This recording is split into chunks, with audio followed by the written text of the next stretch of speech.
in the Southeast United States. The Fort Lauderdale Police Department. The FLPD is hiring. Go to FLPDjobs.com. The Big O Radio Show originates from the OK Coin Studios. Invest a little time and save big. Just set the recurring buy and pay, zero transaction fee after your first purchase. The Big O Radio Show is mastered by executive producer Sean Stanley from the OK Coin Studios. When it comes to South Florida sports teams, very few in the media have witnessed, lived, and covered it like the Big O.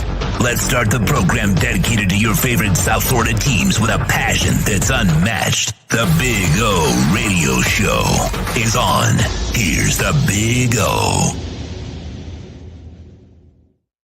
All righty. Welcome aboard. Good morning, boys and girls. It is time to rock and roll. Hope you all are doing well. Damn, that thing is twisted like it looks like it's looking the other way completely. Damn, that is weird. There we go. I don't know. Are we in the shot there? There we go. I don't know yet. We'll see. There's, I got a delay here, so I don't know. You're gonna have to turn the laptop this way so I can see. You're getting there. You're getting there. There you go. All right. I can't tell because if I move that way, then I won't be able to see myself. All right. That's getting a little more. Around the area. There we go. Anyway, good morning, boys and girls. Hope you all are doing well here. We are coming to you live from Craig's Inns, Acura Pembroke Pines, like we do twice a month here. It's a fun time. Next Saturday, by the way, we'll be out at Caneswear for Tyler Van Dyke's signing. So that should be a lot of fun. It's Friday, so you get to relax for the weekend. At least we get to relax a little bit. Man, it has been a hot and heavy week here on the program, and a big week, too. By the way, we got great news as the show continues to expand. We're adding shows. We're adding insiders. I told you we're not going to stop. Well, we have now added our Panther insiders as George Richards and David Dwork is now going to join us in a week and a half. Not next week, the week after. They will start in early March, the week of March 7th. So Richards and Dwork will be joining us, and they'll be joining us weekly for a couple of reports every week with the Lenny the Locksmith Florida Panthers Insiders Report. So we told you we're going to cover everything in sight. We'll figure everything out like we do with the camera, like we just did now.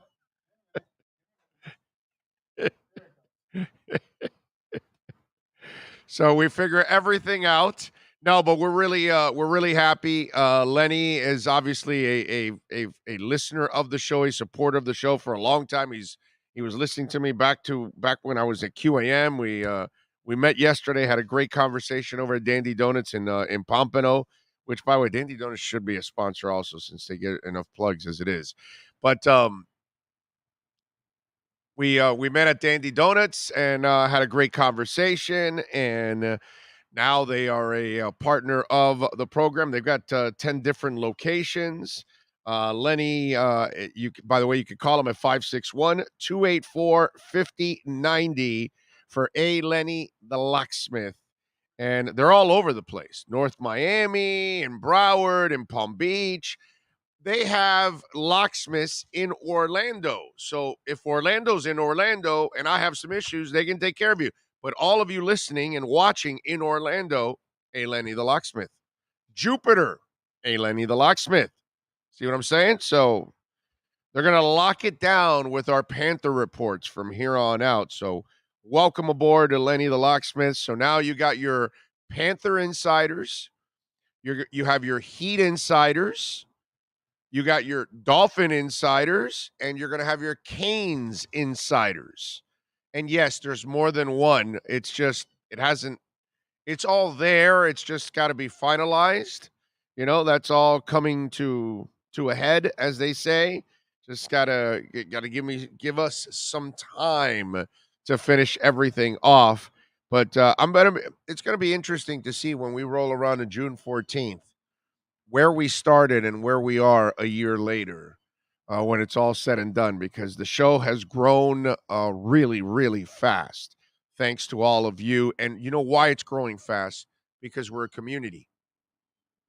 It's Welt and Rayom, lawyers that have been here forever. Jeff Welt has been supporting me as a viewer and not a viewer, listener for 20 years. You know what I mean? Just like Lenny the Locksmith.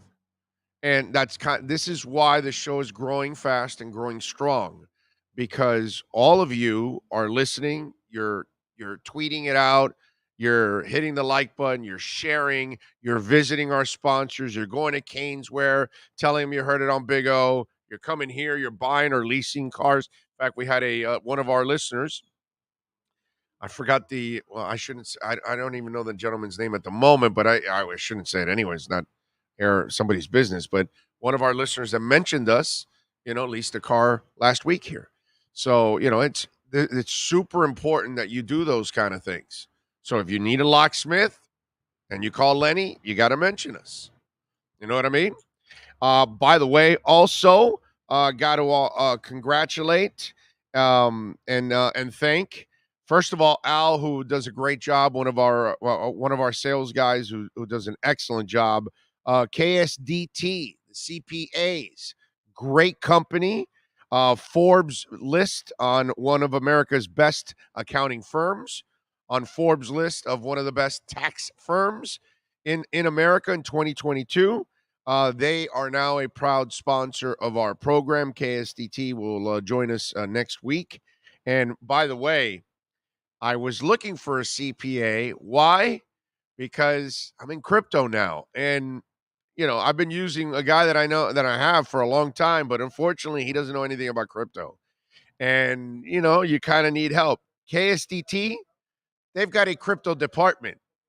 So that's kind of the way I ran into him. So for those of you that you're into crypto and you got to do your taxes and it's coming up, 305-670-3370 if you got to do your taxes, KSDT, and mention Big O, okay? And if you live more in the northern area of South Florida, the Weston office is 954-485-5788. KSDT CPAs, excellent corporation to take care of your business and personal and crypto. That's the interesting part. That's how I ran into him, because I needed somebody to do my taxes because I'm doing crypto now, and I got to make sure, you don't want to, Pepe does a decent job for you doing your taxes, right? Your uncle does an excellent job, right? Your cousin does an excellent job. Denise does an excellent job for you, right? Whoever you have doing your taxes half-ass. But if you're doing crypto, you need you got to make sure you have, everything right. So KSDT, baby. There you go. So the show is growing immensely. So we thank all listeners. We thank incredible sponsors.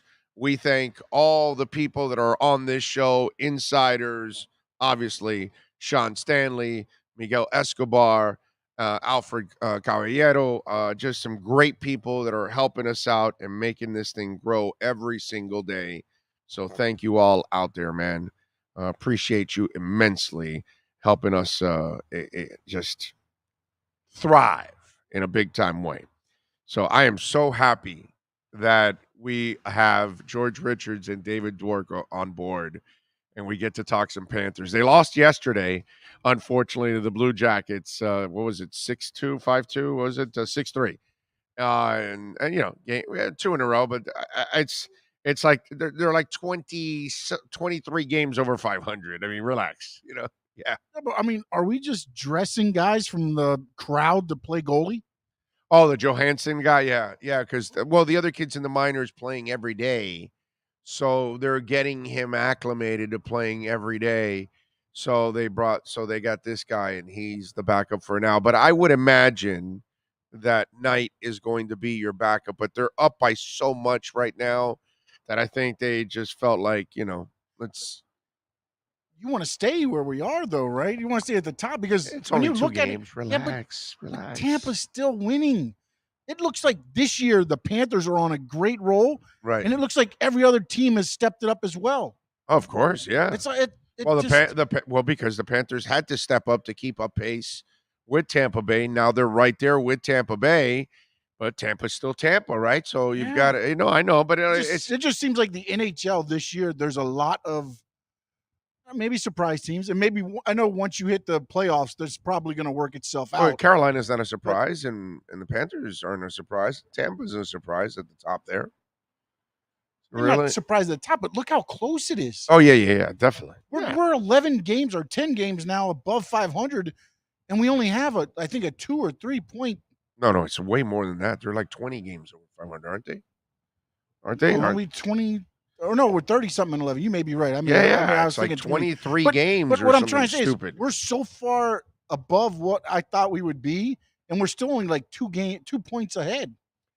Right. No, well, I get that, but that's also pretty awesome that you struggle, the last 2 games, and you're still right there. So that's actually a good thing, man. It's not bad overall. The Panthers are 3 points ahead of the Lightning, 75-72, and they've lost, 2 in a row. So it's not a big deal. Now they've played 52 games. So Tampa has 2 games in hand. Oh boy, the games in hand thing against. Yeah. Well, normally we're the ones with games in hand. Actually, this might backfire on us this year, right? Oh, we're always the ones with games in hand, and we miss the playoffs. I'm not worried about the Panthers right now because again, you're 23 games. I was right, 23 games over 500 right now. It's they'll get back on track, and they'll I'm sure Bob will be back in goal on Saturday. Right? Is it Saturday? Yeah, Saturday against Edmonton, 12:30 too, dude. Wow, what an odd start. I got to wake up and get ready for some Oki right away. No, I think of some of the West teams is what I'm thinking of when I look at like the top being so heavy. Like Jason on here said, Colorado's the best with 78 points. Oh yeah, no, in the West it's different. Like that. It's just I just feel like there's more teams this year that are like. No, you're talking about the East. The East is tight. Yeah. No, the East is tight, but the West also, I just feel like usually there's one team that just jettisons out. Right. In the NHL. Usually there's one team that that's happened in the Western Conference. The Western Conference. Okay. Yeah, they're up by 12 points, dude. Oh, okay. They've got 78 and St. Louis has got 66. The Western Conference isn't as strong as the Eastern Conference. The Eastern Conference has 6 teams already with 70 points or more. And I'm not going to lie, I'm new to this hockey thing. I follow recently more than I did before. We're fine. But it just felt like that. I don't want to fall from this position. I want to lead the playoffs from the home field. No, you're fine. You're fine. Home ice advantage. Sorry. You're fine. Don't worry about it. No, they're right there, dude. They're a point ahead of Carolina, 3 points ahead of Tampa. They've lost 2 in a row, and they're still there. You know what I mean? But I can't panic. 2 games, it sucks, whatever. But it's not a big deal. But anyway. Really happy that George Richards and David Dwork will be joining us every week now to keep us updated. So now, you've got all your insiders for the Dolphins, for the Heat, for the Canes, and for the Panthers, the hottest teams in the league, the probably the bigger teams in the league now. I mean, in the city right now. So if you're a South Florida sports fan, wherever you live, you're going to be able to get all of your insiders here on the show exclusively, by the way. You can't hear them anywhere else. So that's actually a really good thing. So there you go. Welcome aboard to George Richards and to David Dwork, to the family. And we're not done. We're not done. We're going to add more to it. All right. What happened? What happened? What did they say? It just this message, this chat just kind of hits the whole social media button. He said, "What is it?" Jose A. Lucas. I don't know if you see. It just popped up. Oh, there it is. Okay.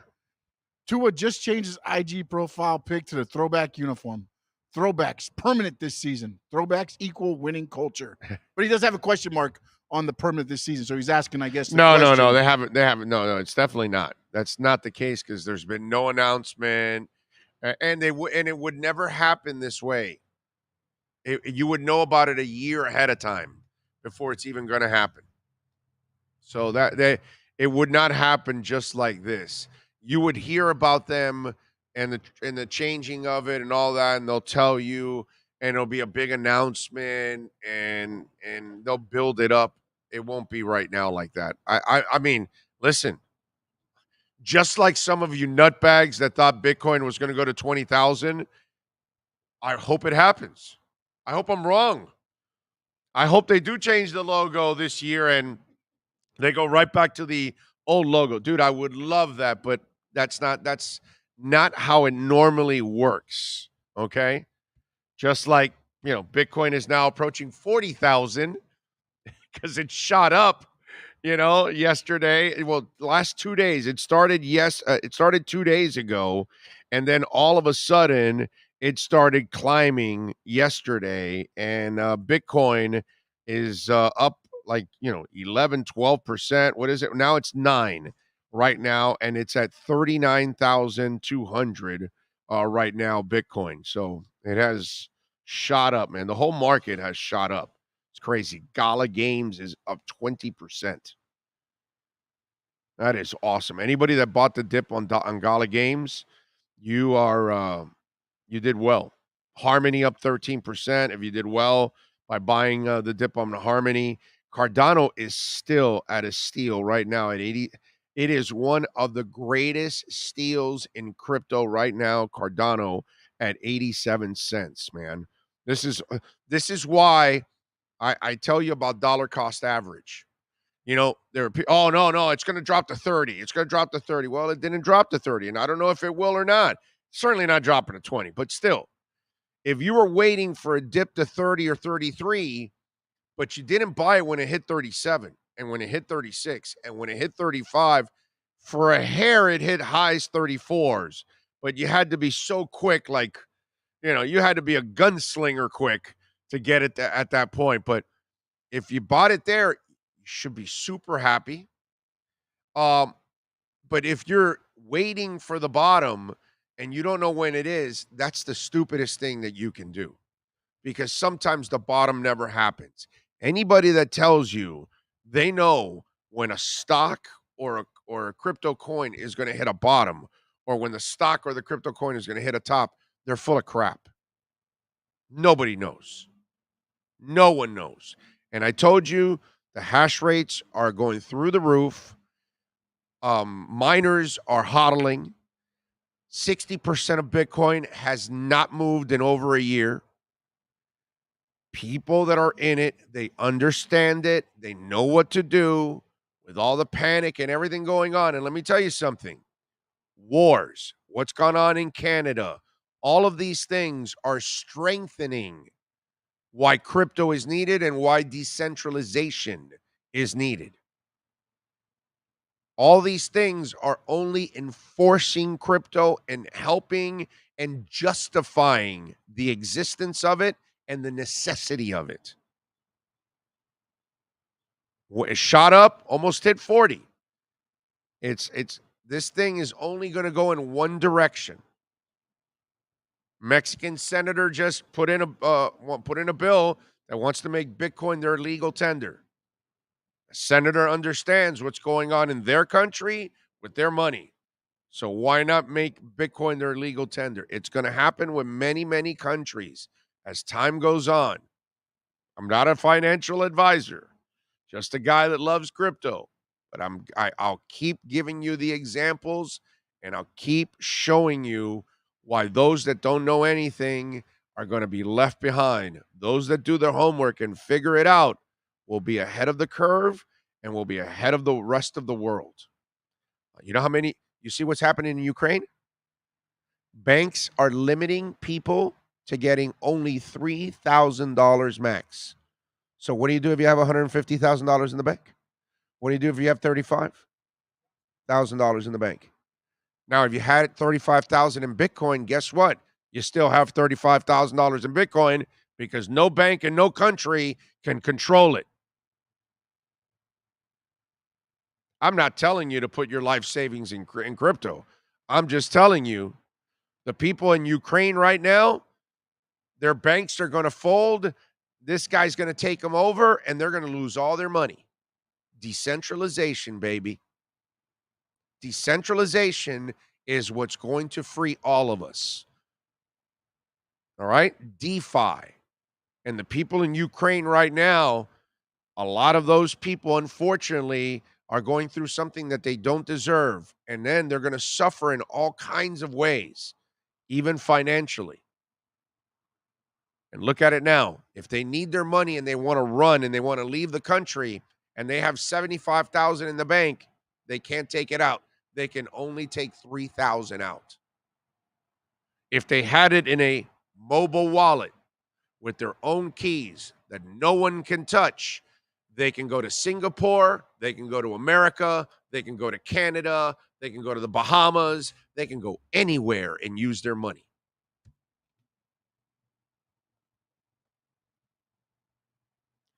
Do your homework, understand what's going on, understand the direction our world is going in, understand the way economies are failing and governments cannot actually do the right job in producing and providing, an economic system that is balanced and fair for all. All they do is screw up, use up the money, waste the money, tax you more and more. So, do your homework, figure it out. That is your OK Coin Crypto Corner. Pablo says, Big O, it's inconceivable how the ESPN talking heads disrespect the Heat. They are the idiots over there still talking Nets and Milwaukee as elite like that with all the Florida teams.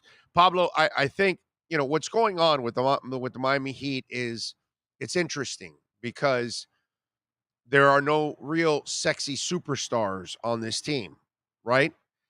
There are no superstars. I'm sorry. Let me just phrase it the right way. There are no superstars on this team. You have all-stars. You have a Bam and you have a Jimmy, right? And you have a Kyle Lowry also that has all-star qualities to him, of course, and incredibly respected around the league as a point guard and a point general of a team. But that's your answer. They're not a sexy team. And they weren't sexy in the bubble until they got to the finals. So, Pablo, that's what's going to end up happening for the Miami Heat. They need to educate people on, once again, why the Miami Heat is a great franchise, why Eric Spoelstra is a great, great coach, and why the Miami Heat players together are a great team. But you're going to have to do it when you get to the playoffs because the names are Kevin Durant, not Kyrie Irving. The names are, Kevin Durant and Kyrie Irving, not Jimmy Butler. That's the thing. And those are names. Giannis is the name, not Bam. And as much as we love them, as much as we respect them, as much as we root for them, they're not the household names that some of these other guys are. Even a Kyrie Irving, who barely plays and is a head case and is soft and all that stuff, but yet still doesn't get it done. You know what I mean? But he's the name. He's the controversy. He's the train wreck. So the Nets, in a way, they're also New York, so big market. They got the two big names. There's expectations and train wreck. And you also have to understand this. It reminds me a lot. When I was driving up here, I listened to Joe a little bit and I caught the end of the Mike Florio thing. Reminds me of that a little bit. It's also about justification. I heard Mike Florio talk about, the court case of Watson and how long it'll last. And I'm laughing my ass off, right? Because this is the same dude that thought it was going to be settled 2 weeks before the season started, which is, asinine. I was laughing at him and everybody, and Drew Rosenhaus and every other idiot that ever thought that Watson was going to get traded 2 weeks before the season started or even before the trading deadline. Whoa, the wind's taking wind just pushed the camera back. Anyway, so with all of that said, And let me see. There it goes. When you see them move like that, that's the wind pushing the camera itself. How about that? It's crazy. It's actually not a bad shot still. It's just got to be centered just a tad. But anyway, so it's more about justification. Why? Because all these idiots pick the Nets. So they got to keep pushing the narrative. So they're not wrong. So they keep talking the Nets. And if the Nets don't live up to it, then they'll slam the Nets because they were wrong. You know? Meanwhile, some of us were saying, well, the Nets are all right, but they don't play defense. They're kind of soft. And Kyrie Irving's a sack of injuries. So what the hell? You know what I'm saying? And that's all it is. Justification. All these idiots have been wrong about when Watson is going to get traded, and all they do is try to justify it over and over again. And every time they draw the line in the sand, then they got to draw it again, and they got to draw it again, and then they just got egg on their face. At this point, Mike Florio and Drew Rosenhaus should never, ever discuss about when the Watson case is going to end and because they have zero clue on it. And they have zero credibility about it because both of them thought it was going to happen before the beginning of last season. And I think both have law degrees, which both of them should know way more than any of us. And yet neither one of them could figure it out.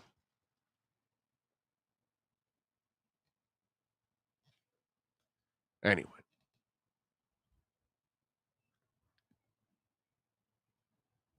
It might help better. Park the bag behind that leg over there. I doubt that. Well, maybe. I don't know. That's kind of weird. Anyway, so that's all. That's what's going on with the Heat. They'll figure everything out, and they'll convince everybody, and they'll go, "Wow, those guys are awesome. Who's that Caleb Martin guy? Damn. What Max Strus? Wow, Gabe Vincent shooting lights out." So they'll all catch up, and they'll all figure out, wow, this is a really good basketball team. Let's see. Michael says, good morning, Big O. Congrats on all the exclusive insiders. You are and have been for so long the number one radio digital host down here in South Florida. Thank you, Michael. Let's see.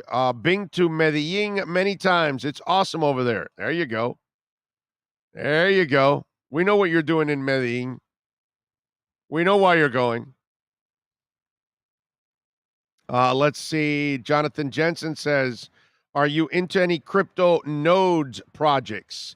I got into VapoFi and Red Light finances for passive income. I have not started anything like that or any yield farming. I do want to find out. I need to study a little bit more about yield farming. That's another thing that I want to get into. But there are a couple of those DeFi projects and yield farming that I want to. But I gotta do my homework to make sure that when I get into that stuff, but right now it's just straight up crypto and staking and those kind of things. That's kind of where I'm at right now.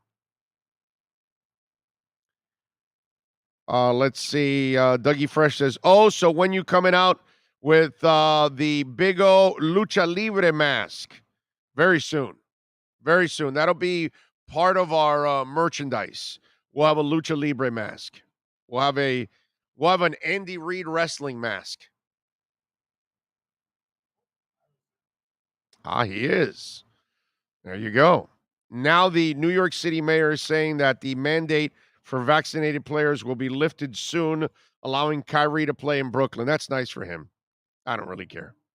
I don't worry about those guys nearly as much as others do. Gala Music Node, yeah. I think if I'm correct, Snoop Dogg has a deal with Gala Games. Gala Games is going to explode. I mean, just catapult. And this dip that happened just a little bit ago, if you went and scooped up a bunch of Gala, you were really, really smart. Really, really smart. That's all I can tell you. What else do we have here on the chat board?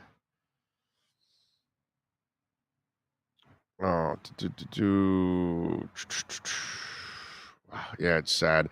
JP says, if baseball gets it together, will there be Marlins Insiders? I'm already working on that. I'm already working on a Marlins Insider, with or without the Marlins playing or not. But we're going to have everything, man. This is a complete sports show. I've never been the guy that just talks about one sport, even though I know football dominates, obviously, but I've always been the guy that talks Heat, Marlins, Panthers, Canes, Inter Miami. It doesn't matter to me. I talk all the local sports.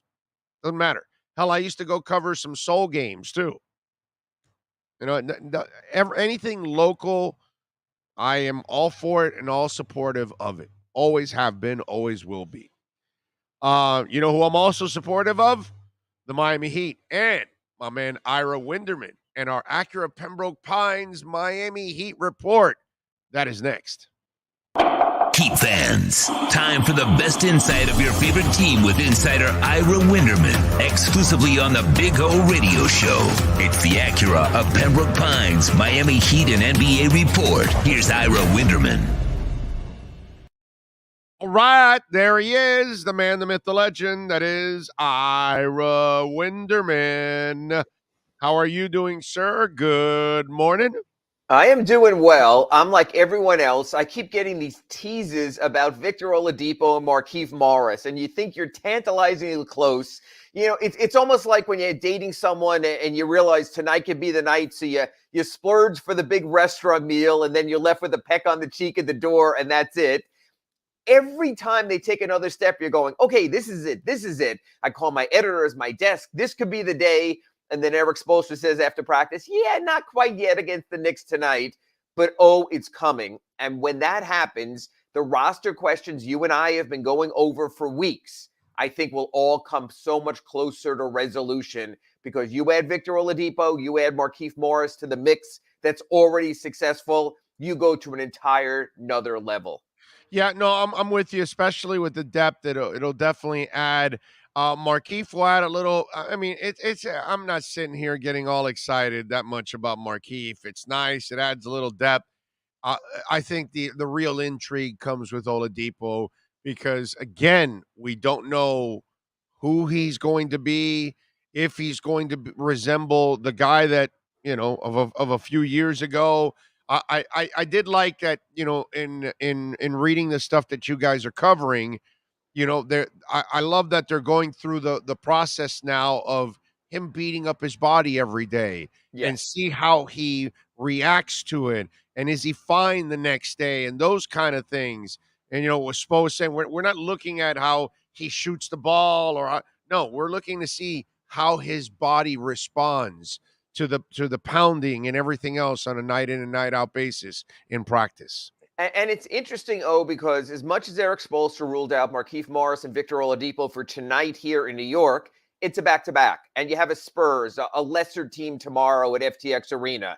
And do you want to play the Kyle Lowrys, the PJ Tucker, your older players in back-to-backs at this point of the season? Because, as I think some famous show has once quoted, winter is coming.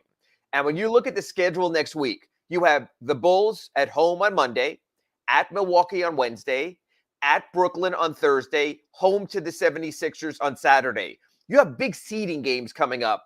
Matter of fact, I'm almost curious, would Eric Spoelstra throw one or both of those guys into the fire of ultimate huge seeding games? The Bulls won last night. I watched the end of that game. DeMar DeRozan against Atlanta was terrific. So Chicago's in first place now. The Heat are in second place. The Bulls aren't going anywhere. The Bulls with DeRozan and Lonzo Ball and Alex Caruso and Nikola Vucevic, they're there to stay. They're real. Monday's game is going to be huge. Then you get to Wednesday's game against Milwaukee, another seeding game. I'm curious if Eric Spoelstra would throw one or two Oladipo or Markieff Morris right directly into the fire. And I'm curious to see how that plays out. Yeah, and by the way, no Caleb and no Tyler today too, right? No, they're both back. I don't know if that got misrepresented somewhere, but they're both back. They went through practice yesterday. It's crazy. Usually, and you've seen, I tweet out the Heat injury report, and it's line after line after line. There's two names right now on the injury report. Markieff Morris, conditioning, neck out, Victor Oladipo, knee out, and that's it. And everyone else is back. So Caleb and Tyler are not going to be limited at all today at all? They're They fine? went through practice yesterday. Now, you always have the old how after a full practice do you come out of it. But we're going to get back into what I really like talking about instead of injuries is the old who plays and who doesn't play and where are they going to find minutes for different players. And again, you look at it tonight. Let's go with the typical starting lineup: Adebayo, Tucker, Robinson, Butler, and Lowry. So if your first three off the bench are going to be Hero, Dedmon, let's for argument's sake say Caleb Martin, we're going to get back into this big old kind of debate show talk with, does Gabe Vincent play? Does Max Strus play? And that's before Oladipo or Markieff Morris. It's really interesting, you and I started this back in August. That's if Duncan sucks shooting, then we will get into should those other guys be playing. And you know what? And Duncan Robinson might move into that sort of Luke Babbitt-esque role where he'll start. But 5 or 6 minutes in, if he's not a factor, he'll start the first half, he'll start the second half, you'll rotate other guys in. But right now, I just gave you a rotation possibly for tonight, top 8, where Gabe Vincent and Max Strus don't play at all, and that's without Morris, and that's without Oladipo. So I think, thankfully, we're finally going to get back to the fun stuff, the juicy bits, debating on our twice a week here, Accurate Pembroke Pines reports about who plays or not on our Sloman's Home Security Inside the Paint show for a full hour on Wednesdays. All of a sudden, we're getting back to player debates. The one thing I know is Pat Riley hates injury talk, and we seem to finally be moving past injury talk. It could be incredible. You could have everyone available. Yeah, listen, for me, I don't mind. When we talk about who doesn't play, it's not going to bother me if you're winning. I don't care who doesn't end up playing. I love the fact that Spo now can look down at his bench, and if he has an injury, which hopefully he doesn't, or if he has foul trouble or struggling, he's going to have another option there, that's what's changed about this entire equation from this team, that we were like, okay, well, you're going to depend on these vets, and they got to stay together, and they got to stay healthy, and they got to last the entire season in order for you to make it through. Now you don't need that. Now if somebody's struggling or somebody's dealing with an injury, there's an incredibly capable body or two to actually help you out. That's crazy. And now it's anybody and anyone. And as you talked about with me also, now you can go to your defensive lineup. Okay, you're up 6, 90 seconds to go. All those blown leads this year. Now you have nothing but defenders on the floor. Good to see you, Tyler. Good to see you, Duncan, but we'll catch you next game. Get out there, Vic. Get out there, Caleb Martin. Get out there, PJ Tucker. On the other hand, you're down 9 with 2 minutes to go, and you have to get the threes. Get out there, Tyler Hero. Get out there, Max Strus. You go in that direction also. You can have a lot of chess pieces to play with. I think the end of the rotation will be matchup-based come the playoffs.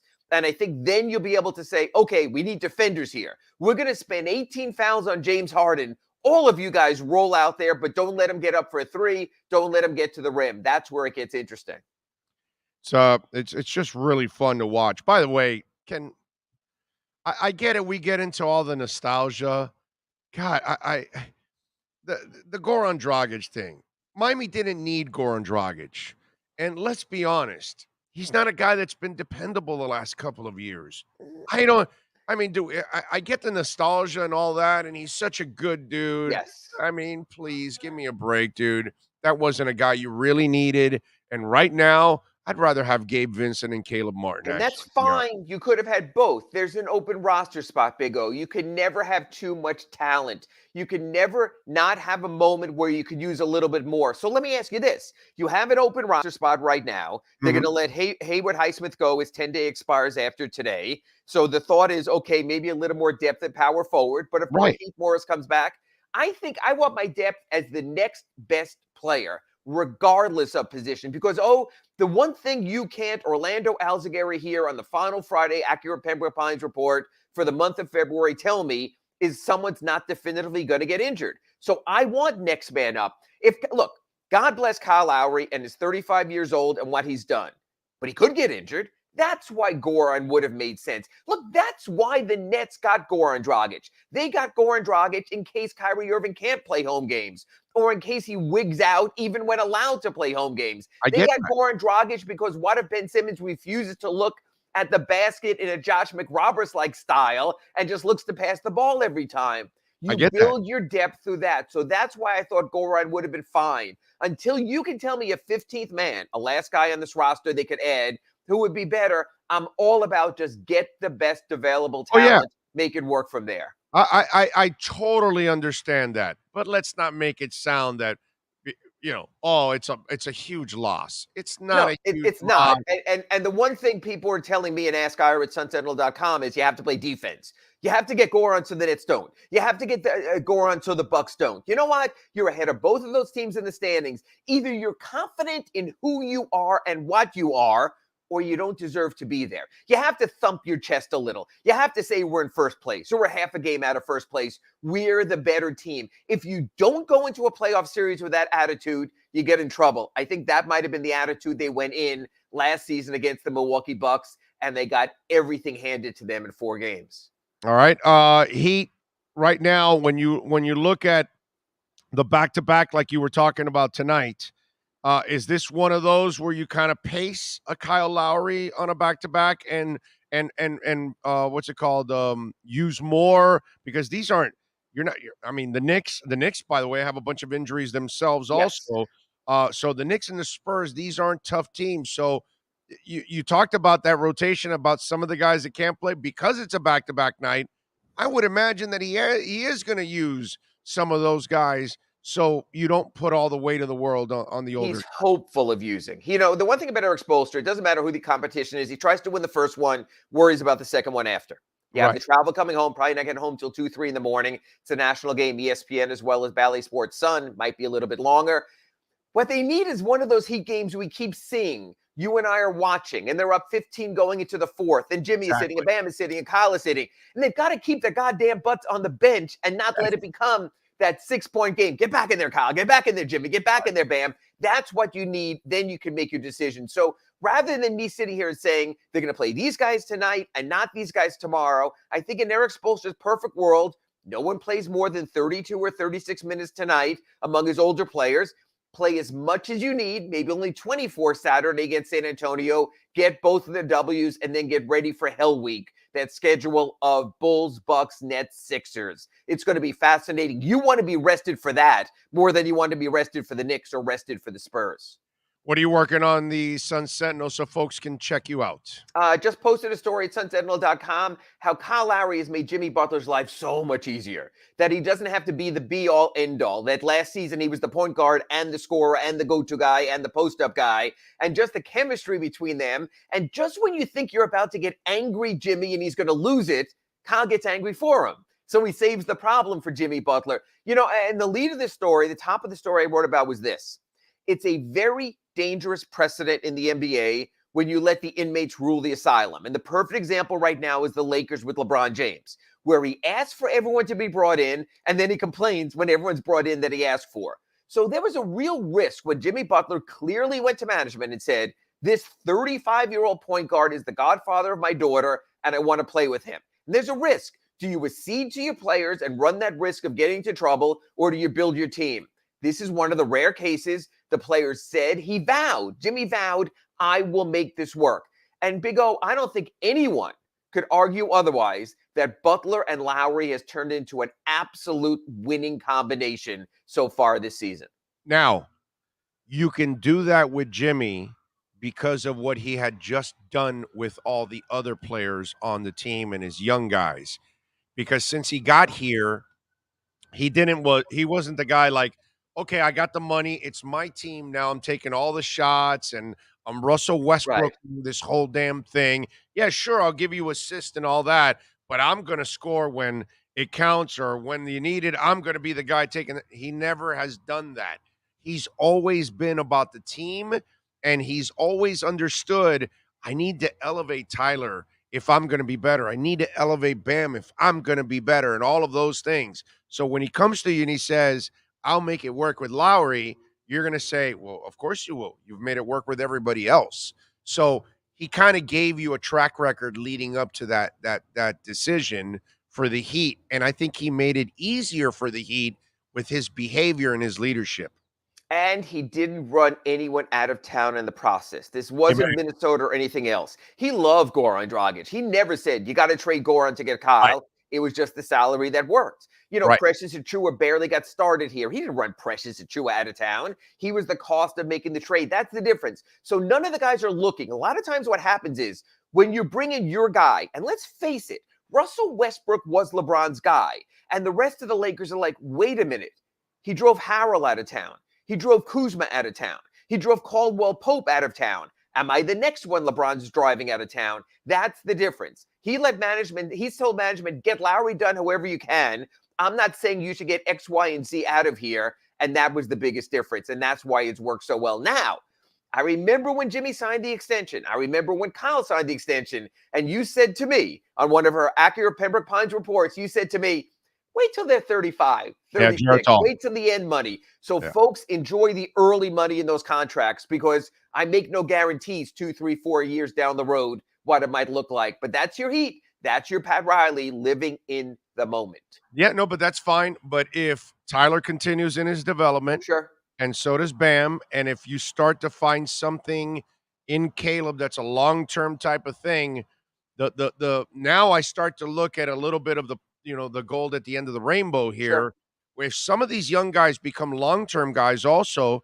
Well, now on the back end of the older guys' careers, they can be the complementary guys and the young guys can be the lead guys. So you can at least, the older guys can kind of fade with grace a little bit. And listen, let's be all honest here. If somehow or another the stars align and the Heat find a way to win a title this year or next year, who gives a shit how the last 3 years of the Jimmy Butler or Kyle Lowry deals end? You got what you wanted. You got the title. Yeah. And in the end, we cannot complain as fans with all of that because the franchise once again has put the fan base and the team in a position where they can challenge for a title. It's absolutely. Awesome. You live in the moment, and the offseason, you and I will trade Tyler Hero for Zion Williamson, but let's enjoy the moment. That's right. We'll be in the LA Summer League. I mean, I'm sorry, the Vegas Summer League. Right. Talking about that, my friend. All right. I'm already looking up buffet prices, so we're ready to go, Big O. We're gonna have some fun. We're gonna do the things that radio has never done in this town, my friend. I want to do Vegas Summer League with you from the Circus buffet as we're stuffing our gullets, and you got the EMTs there ready to take us out of there, so we'll be good. You just inspired the hell out of Sean. You are my hero, Ira. You're my hero. I checked. $21.99 for the brunch. We can eat from 10 till 4 o'clock nonstop. I love it. It's a beautiful thing. All right, Ira, you're the best. Have a great weekend, my friend. I appreciate it. On Monday, we'll preview the Bulls game then. Thank you, Big O. There you go. Ira Winderman from the South Florida Sun Sentinel and our Acura Pembroke Pines Miami Heat and NBA report. You've been listening to the Acura of Pembroke Pines Miami Heat and NBA report with Ira Winderman. When you're looking for award-winning service and great deals from the #1 volume Acura sales dealership in the Southeast United States, you go to Craig's Inn Acura of Pembroke Pines at 15601 Pines Boulevard in Pembroke Pines. And just so reminder, just in case you haven't been watching in the last week or two or something, or haven't been listening or downloading or whatever it is, starting next month, we're adding Anthony Chang from the Miami Herald, and he is going to be doing our liquor split Miami Heat reports. So you will have Heat reports every day of the week. All right? Twice with Ira, twice with Anthony, and then obviously the Inside the Paint show with Ira and Clay. You have Dolphin reports every week. You will have Hurricanes reports every day of the week also. I'm waiting to finalize something that will add a couple of more Hurricane insiders to the show. So Manny obviously has been with us and will always be with us. And then we're adding a couple of other gentlemen, and we're adding a Canes show. And we're also adding a Dolphin show too, a Dolphin Forum. Okay, it'll be myself along with either 4 or 5. It'll be 4 out of the 5 guys that we normally have. There'll be a rotation because not all of them will be able to show up every week. But it's going to be a nice giant round table, and we're trying to finalize the right spot to do this because this is going to be the biggest Dolphin show that there's ever been here in town. Nobody's ever done anything like this, and it's going to be done on a monthly basis. And so we're trying to find the right home for it, the right ambiance that can allow a lot of fans to come on over and meet some of their favorite writers and all that good stuff and throw tomatoes and stuff at me and hate me, but love all the writers and all that good stuff. So we'll have some fun with that. So we're working on several things that are going to continue to expand what we're doing. And it's not only going to be during this time. Those shows will be on in the afternoons, different times in the afternoons, drive time and things like that. So you'll have opportunities to watch and download some new programming that we're going to add. But, everything's got to be done, hopefully the right way and the right people. And we get the right people in the community together building this thing, because that's what this has become. And that's why we're going to build it strong, because it's community strong, because it's everybody has the same vision that I do. That's the beauty of it. They understand what we're trying to do now, and people are getting on board. Brett Canesware wants what we're doing, like a real sports platform that can inform South Florida sports fans all over the world about all of their sports. And we're the only ones that are doing that. And that's why, Welton Rayom, the text line, and the lawyers got behind it. KSDT just got behind it. Craigson's Acura is behind it. You know what I mean? That's why EJD Construction, they're behind it. They get it. And he's been building homes and doing all kinds of things here in South Florida for 20 years. Liquor Split, they get it. Edge Energy Drink, John gets it. John's an enormous sports fan, loves the Canes, has the best energy drink on the freaking planet. Everybody understands what we're trying to do because it doesn't exist. Well, it does now, but you can't find it anywhere on radio. You can't find it anywhere. Nobody has it. Nobody has the balls to move forward and build something like this. And this is what the fans want. They want a place that they can get their Canes reports, they can get their Dolphin reports, and find out about the Marlins, find out about the Panthers and the Heat and Inter Miami and all of that. No platform does that. We're the only ones. And local radio has no resources whatsoever. They do nothing. So I appreciate all of you out there, man, supporting us the way you do. Smash the like button. Very important to smash the hell out of that like button. Very important. Thank you all out there.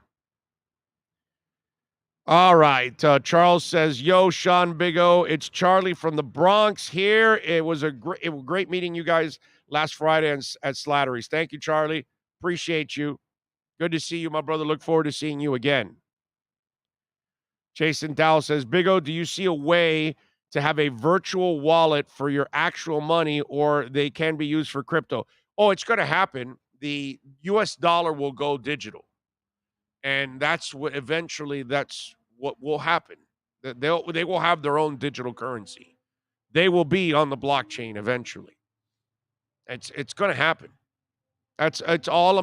Remember, none of this is going to happen in a week or in a month or even in a year.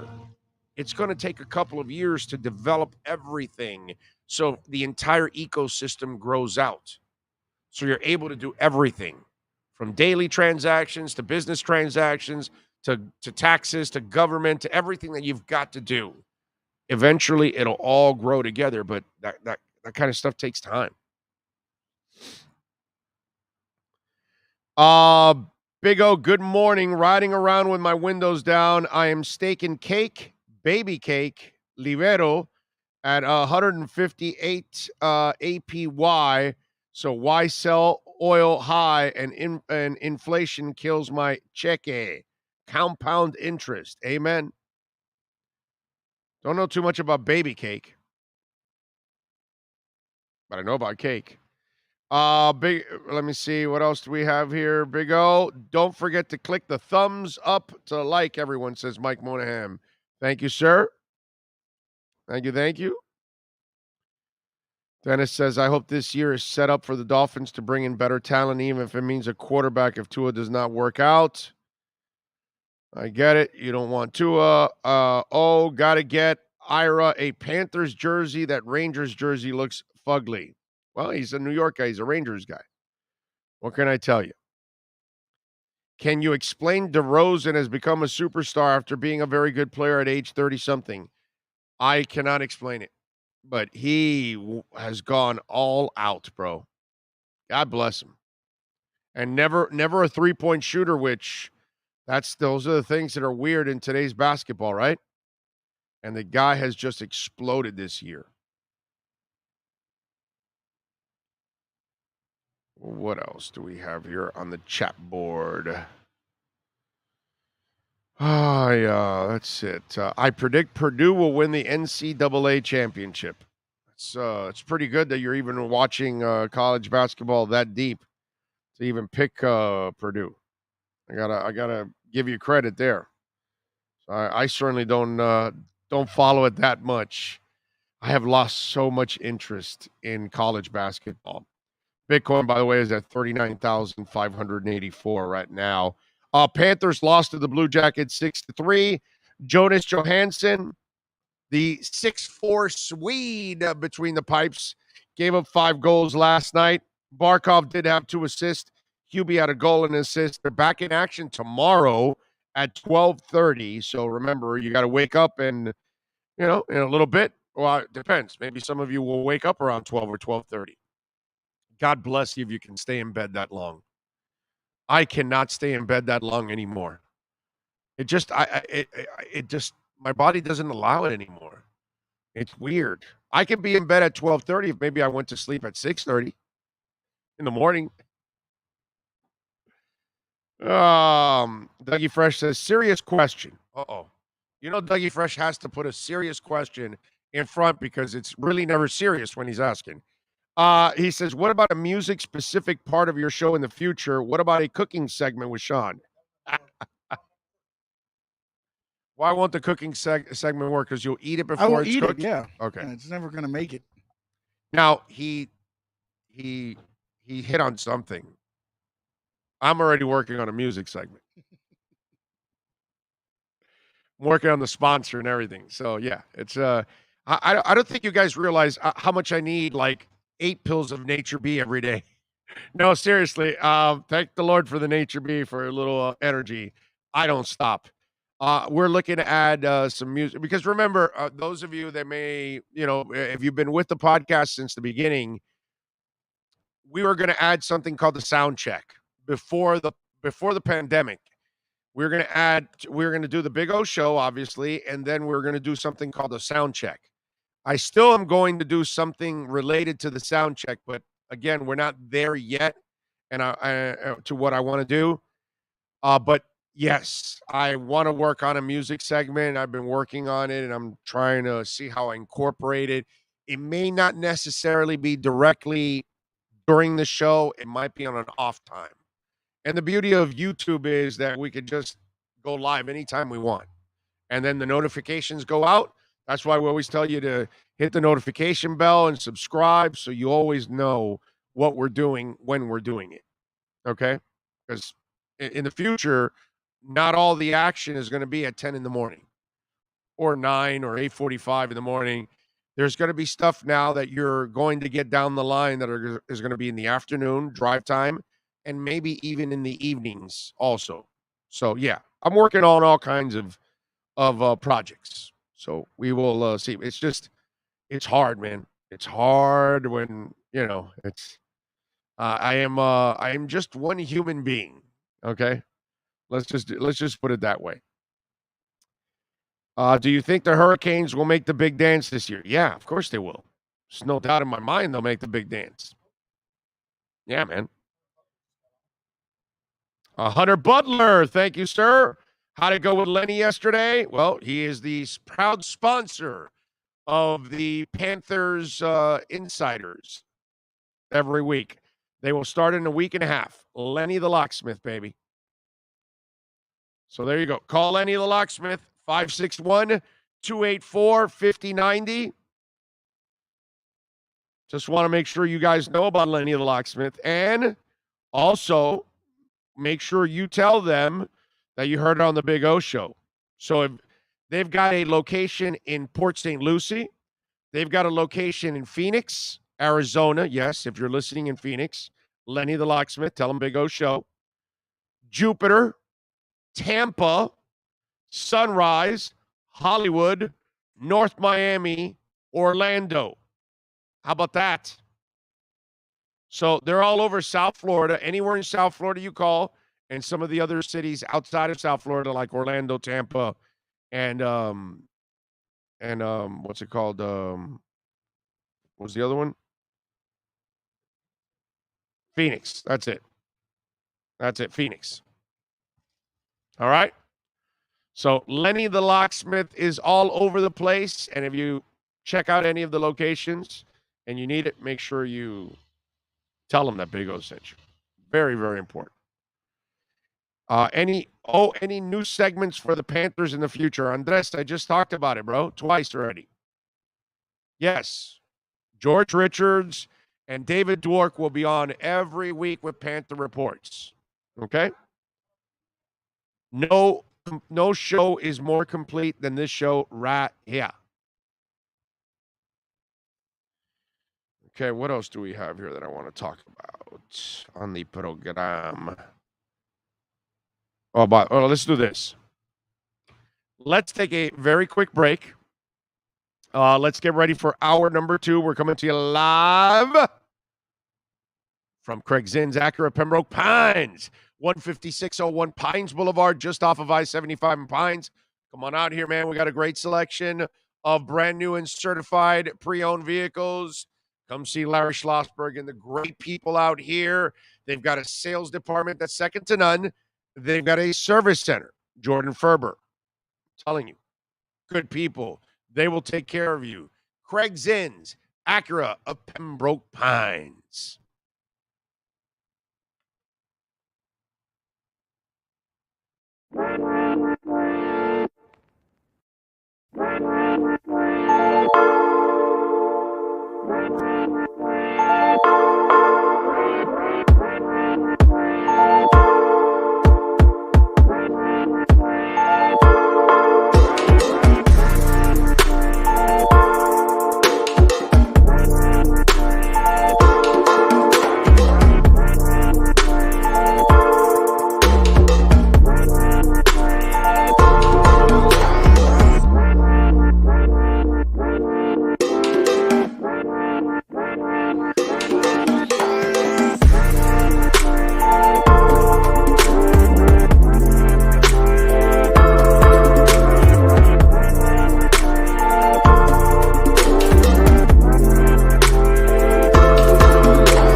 When you're ready to purchase a new home loan or refinance the one you have, American Dream Lending will make sure your loan experience is easy with fast approvals and quick closings. With many loan programs and competitive rates, now is the time to turn your dreams into reality. Ask about special financing for veterans. They never charge an application fee, and you will work directly with one of their experienced loan professionals. Stop dreaming and contact American Dream Lending today. 786-802-1727 or online at adreamlending.com. When protecting your family is your priority, there's nothing more important than a roof above the people you love. Call Tommy B. Butts Jr. Enterprises.com, 954-735-9826 or 954-394-1411 and ask to speak to Tommy, the owner. They specialize in all kinds of roofs, led by their highly crafted, skilled, and professional roof mechanics. All of their previous customers have an opportunity to enter their bi-weekly drawings to receive free an exterior impact metal door. Please call for more details. That's Tommy B. Butts Jr. Enterprises.com, 954-735-9826 or 954-394-1411. Trust Tommy to fortify and protect what's most important to you, your family. The Big O Radio Show is looking for an experienced salesperson in the radio or TV business. The candidate must have at least 5 years of sales experience in the broadcast business over the last 10 years. Please email your phone number and resume to bigoradioshow@yahoo.com. That's bigoradioshow@yahoo.com. Looking for an aggressive person who can help our platform expand into many avenues in our business. Reach out if you are the person that's able to make a difference.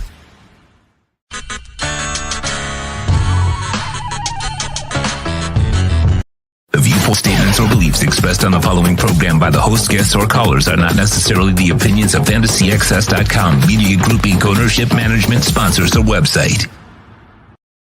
The Big O Radio Show is brought to you by EJDConstruction.com, where you can trust their team of construction experts. American Dream Lending. Go to adreamlending.com. Stop dreaming and start living your best life. Perdermo Cigars. Experience the Perdermo way. Go to PerdermoCigars.com. The Big O Radio Show originates from the OK Coin Studios. Invest a little time and save big. Just set the recurring buy and pay, zero transaction fee after your first purchase. The Big O Radio Show is mastered by executive producer Sean Stanley from the OK Coin Studios. When it comes to South Florida sports teams, very few in the media have witnessed, lived, and covered it like the Big O. Let's start the program dedicated to your favorite South Florida teams with a passion that's unmatched. The Big O Radio Show is on. Here's the Big O.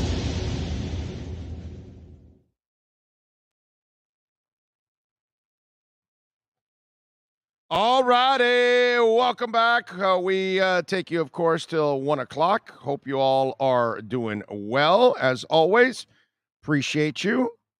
We're waiting for Manny Navarro to be joining us here on the program. Have a little fun with Manny and talk a little Canes football. Nothing wrong with that. Buy a little Canes football. Talk a little Canes football. Oh, okay, I see. All righty. It's weird sometimes, man. I tell you. No, I'm just kind of strange that just happened right now. I'm going like, okay. All right. It's the world of crypto. That's all. It's the world of crypto. That's all I'm worried about. All right. Anyway, we await Manny Navarro to join us so we can talk a little Miami Hurricanes. They got Daryl Porter Jr., actually. He committed over FSU, LSU, and Oregon. So he keeps recruiting, man. 3-star corner. And I'm the son of Daryl Porter Sr., who played for the Miami Dolphins and the Bills. And Porter played for a couple teams also in the NFL. Let's see. Do you have any plans on broadcasting from the stadium on Sunday? Stadium Sunday? What stadium is Sunday? No, but like Dolph? No. We're not associated. We're not the flagship station. We're not allowed to do that kind of stuff. So no, we're gonna be at next year or this coming season we'll be at Sports Grill in Doral. That's the plan right now. That's where we're gonna be. That'll be, and I'm fine with that, dude. I am great with that. I think that's a fantastic. I think Sports Grill in Doral is going to be a monster.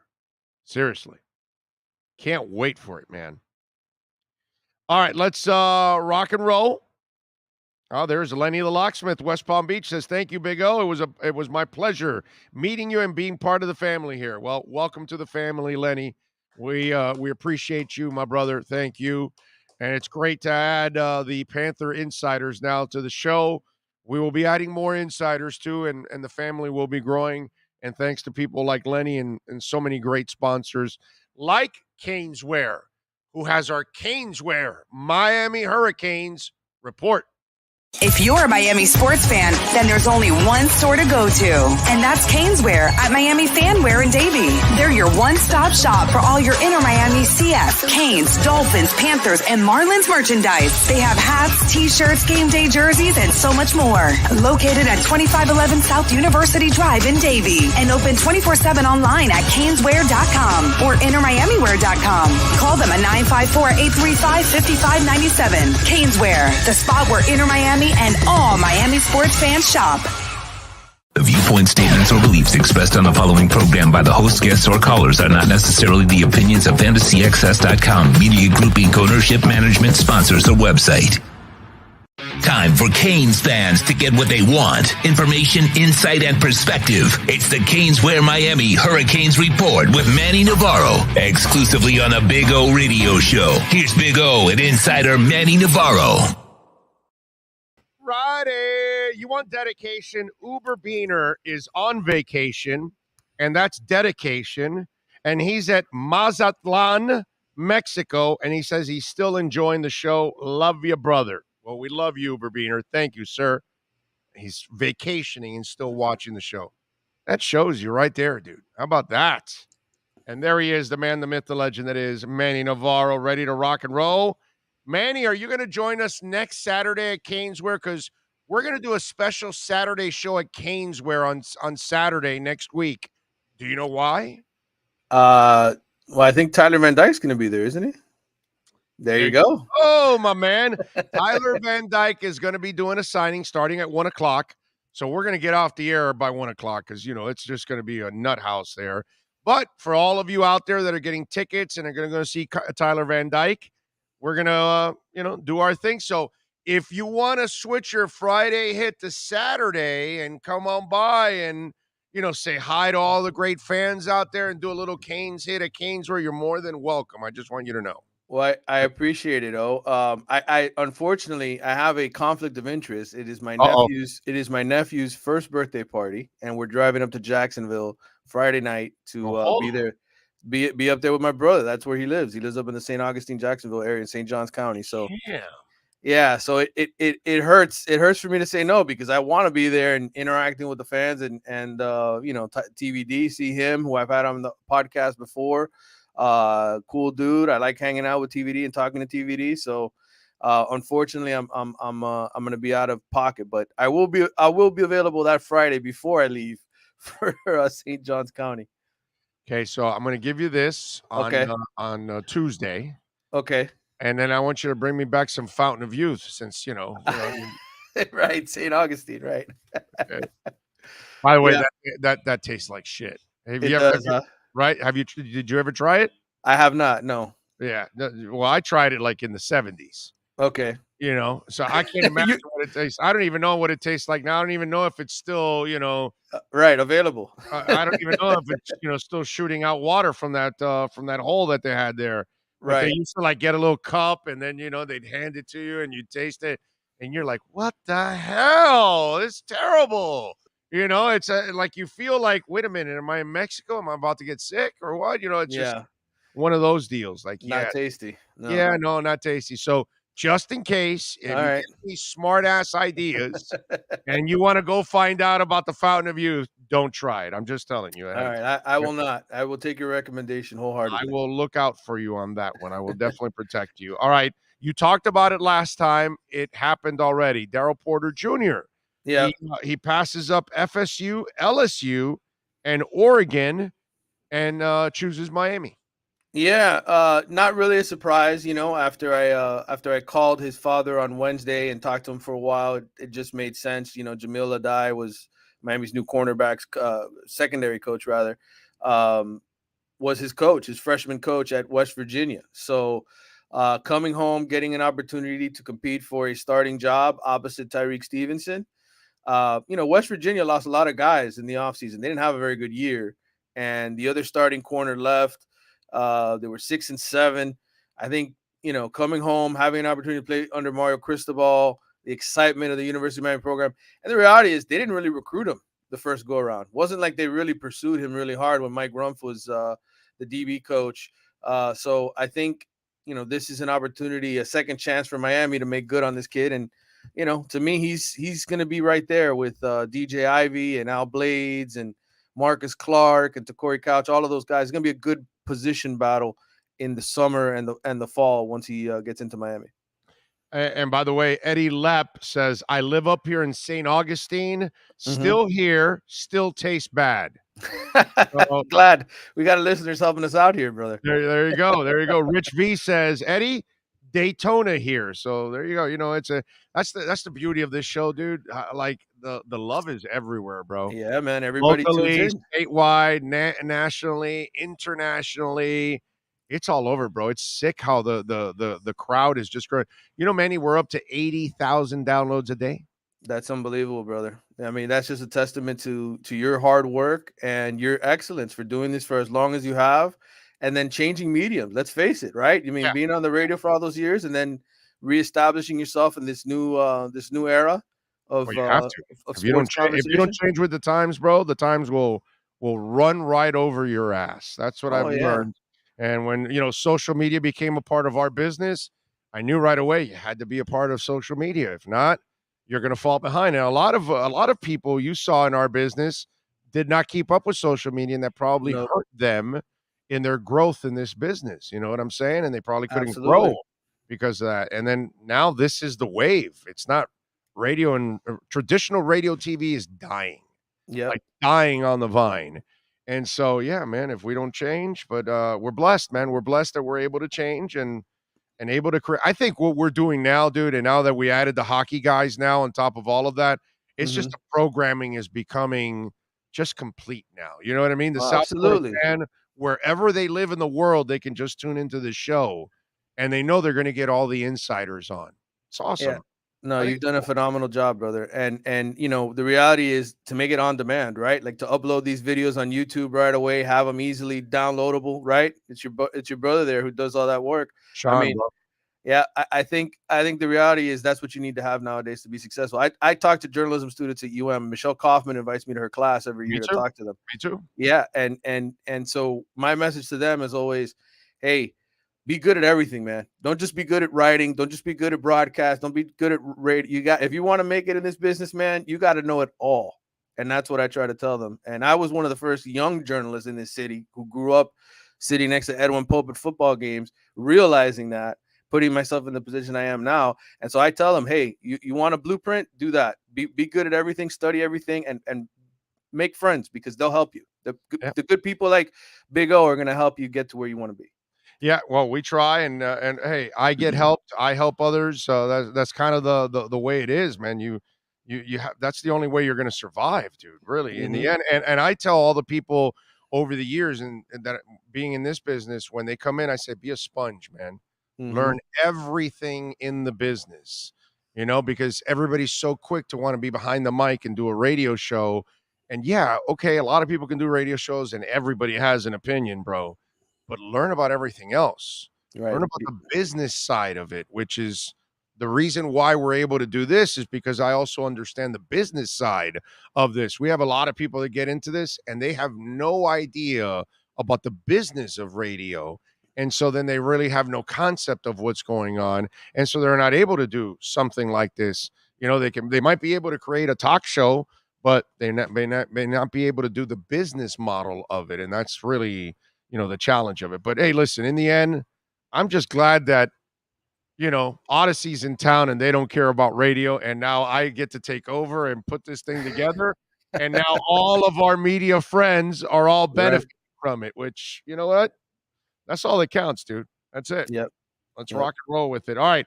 So is there another guy after Daryl Porter that they're going after that we should be keeping our eyes on?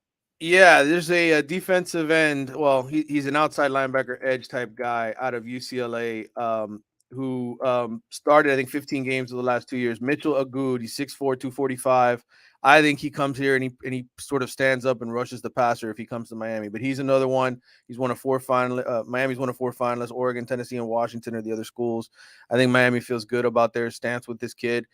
They've taken UCLA. UCLA has sort of a pipeline to Miami now, right? I was just about to say because his body is Jalen Phillips. Right. is his athleticism also Jalen Phillips? Now is that's the part that I try to tell people. The one thing about the transfer portal, what Miami did getting a Jalen Phillips through the transfer portal is special. That's the home run. It's just like Jermaine Johnson with Florida State last year, who was the ACC Defensive Player of the Year. It's hard to find those guys that are going to come in and be humongously impactful. But I thought Miami did a good job pulling DeAndre Johnson out of Tennessee last year. He came in, he was serviceable, 5 sacks, among the leaders on the team in sacks, a solid starter.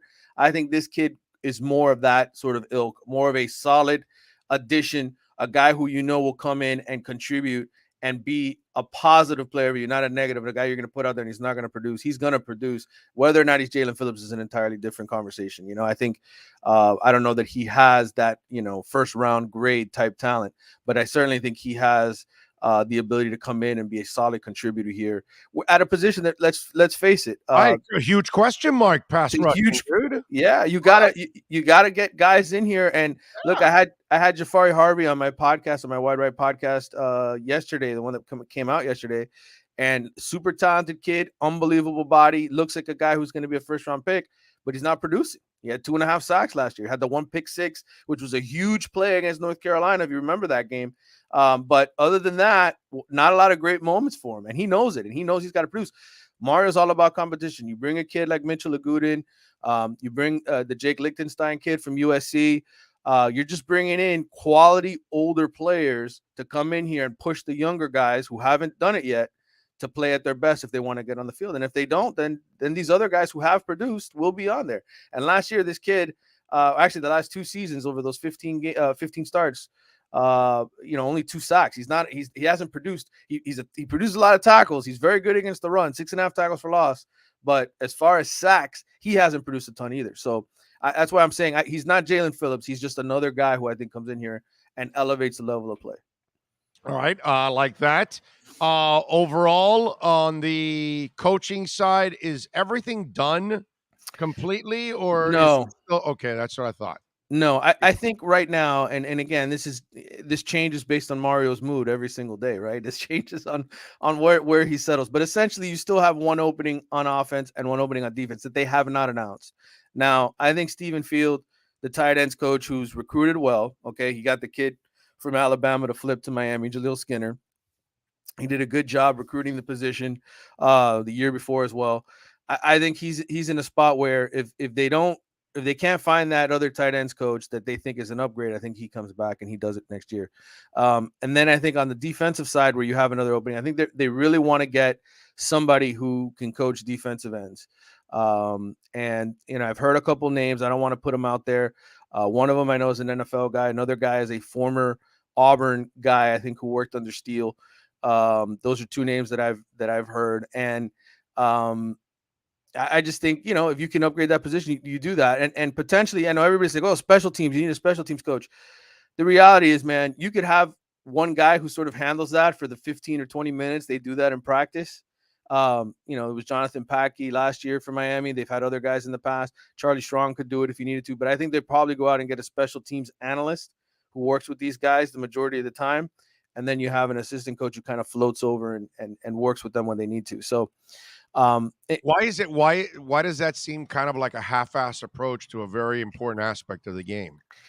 I think it's more about fit, right? It's more like, can you get a coach who has both of those qualities, right? Could you get a tight ends coach like a Todd Hartley, right, who did it at Miami before, who's at Georgia? Well, Todd Hartley's not going to come to Miami. I know he was a guy that I think they were certainly interested in having that kind of making that kind of a move because he could do that.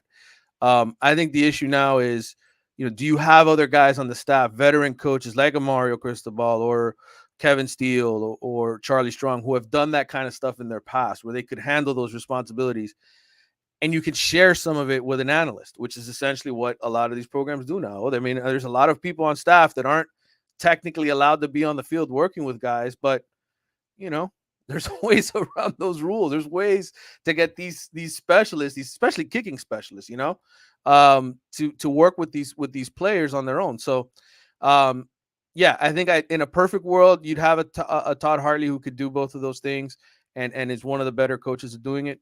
In this case, I think you go with the analyst if you can't get, that other coach to the way that you want it. If you can't get the ideal scenario, you get an analyst to come in and handle it.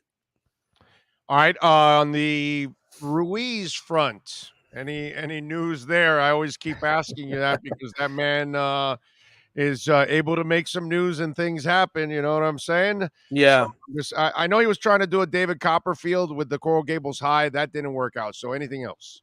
No, listen, he's got all these kids doing commercials for his Life Wallet. He's got all of them paid. I think he's got over 40 players now from Miami signed up with Life Wallet. At some point I'm going to end up talking to him. I haven't had a chance to really have a one-on-one with him. We've chatted in the past, but not, it's been those like Twitter group things that they do at night where he's sitting there answering a bunch of questions. At some point we're going to hook up and talk, I'm sure. I think, again, what I try telling people is, in this city, there's so many people who, in terms of billionaires, right, and rich people who I'm sure want to get their hands in building Miami Stadium. Until those people start talking to Miami's administration, again, I don't see you as a real player. And the one person I would say would probably have an in before Ruiz is Moss, because his brother's on the board at Miami. Okay, yeah, right. I mean, and so to me, it's kind of like, which path do you take there if you're the University of Miami? And again, we're 11 years away from it happening. Yes, could they break their lease before then? Yeah, maybe a couple of years, but they're going to do it right now in 2022. No. Imagine if they converted Miami Freedom Park into a Canes/Inter Miami Stadium. Now that would be spectacular. I would love to see something like that. But again, Saturday's clash with the MLS and college football. Right. You would have that clash, and I think ultimately Miami. I think if UM's going to have a stadium, they probably want it to be their own at this point. I mean, that'd be the ideal thing. And somebody like Ruiz or Moss would want to be able to use it in other capacities. There's only 5-6 home games a year, right? I mean, right, yeah. No, you got to use it for concerts and festivals and whatever the hell you can come up with. Yeah, hey, listen, I can't knock him for dreaming of wanting to make this a reality, right? Dreaming of wanting to make it a reality. I can't knock him, but it's so hard for me. Look at how much trouble they've had with the soccer stadium, right? I mean, it's just, you're going to add another one now somewhere in South Florida? Oh, God. That'll be 3 stadiums in South Florida. Then you could make a push for the Olympics, I think, at that point, right? You'd finally have enough stadiums to do everything you'd want. Well, I mean, if the country makes the push, we have a stadium or two to support a couple of things. So, I mean, at least for the summer games, we'll have the baseball stadium for that at least, you know what I mean? So, yeah, all the other stadiums, soccer will definitely fill in, although that stadium may be too small, actually, for those kind of matches. Right. I would assume. Although I think it is going to be in the 30s, but I don't know. Maybe they require even more than that. I'm not sure. Right. Yeah. I don't know, but at that point, you'd have enough stadiums certainly to host a ton of events here. Anyway, that's another conversation for probably another decade. Oh, I think we got a long way before that happens. Oh yeah, amen to that. All right, so what do we got going on in the Athletics so folks can subscribe and check you out? Well, I just had an article. I spoke with Daryl Porter Sr. I posted that one as soon as the kid made his announcement. I was just waiting for him to do it. I was like, I thought it was going to happen Wednesday. So I had the article written waiting for him, and I was ready to hit send. When are you going to announce it, kid? And he never did it Wednesday. So it was yesterday and whatever. So it's posted now. And more recruiting stuff. I mean, look, 2023 class, very important. I'm going to come out with a list of, the top targets for Miami. And then next Tuesday, I'm actually driving up to Lakeland, where Mario Cristobal is going to be a guest speaker at Lake Gibson High School. Funny story. I'll share this little one here with you. The coach at Lakeland Lake Gibson is a former assistant to Billy Napier at Louisiana. Well, Billy Napier, of course, Florida coach. Yeah, he says, "Hey, I'm gonna go be a guest speaker at Lakeland High, the rival of Lakeland Lake Gibson."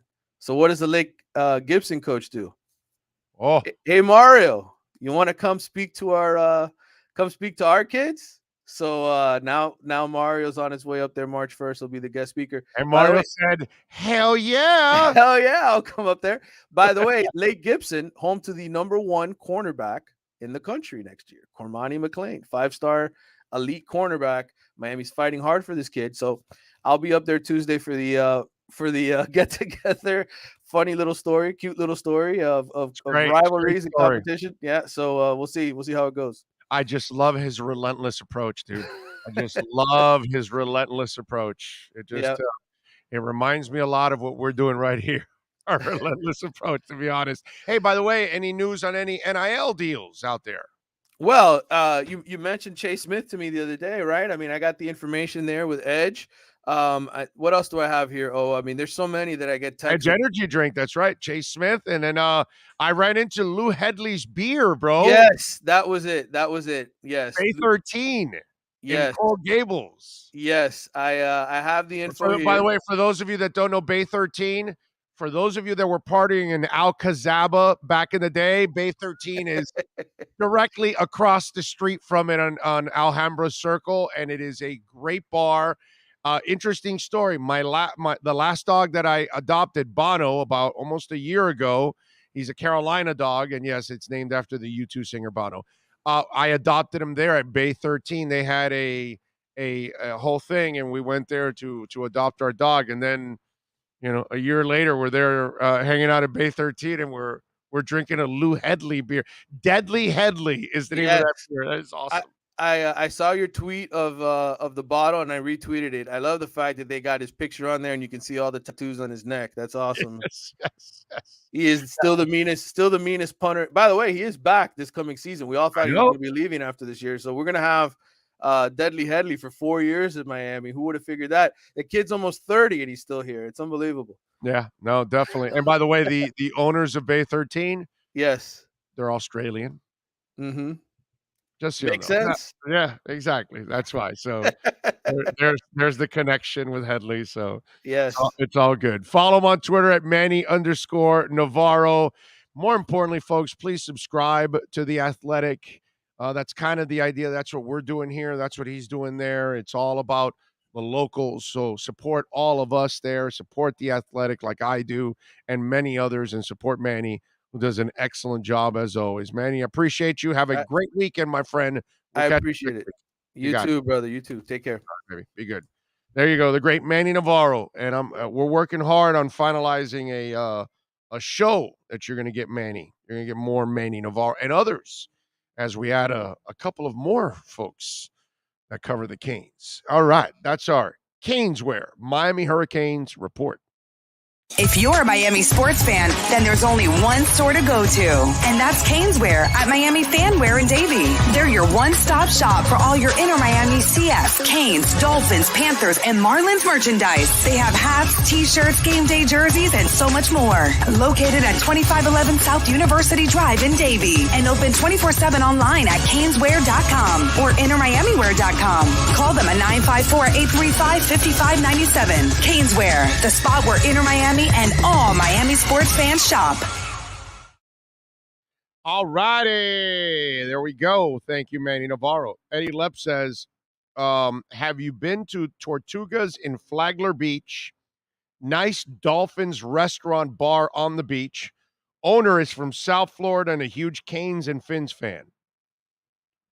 I mean, that sounds like a place that we should be doing a show from. I mean, what kind of crap is that? Let's go. We should be doing shows from Dolphin bars all over the country. That's what we got to do. Sean and I have got to do a tour of Dolphin bars all over the country. They ship us around, and we do it all. And then every, like we go out to Vegas, right?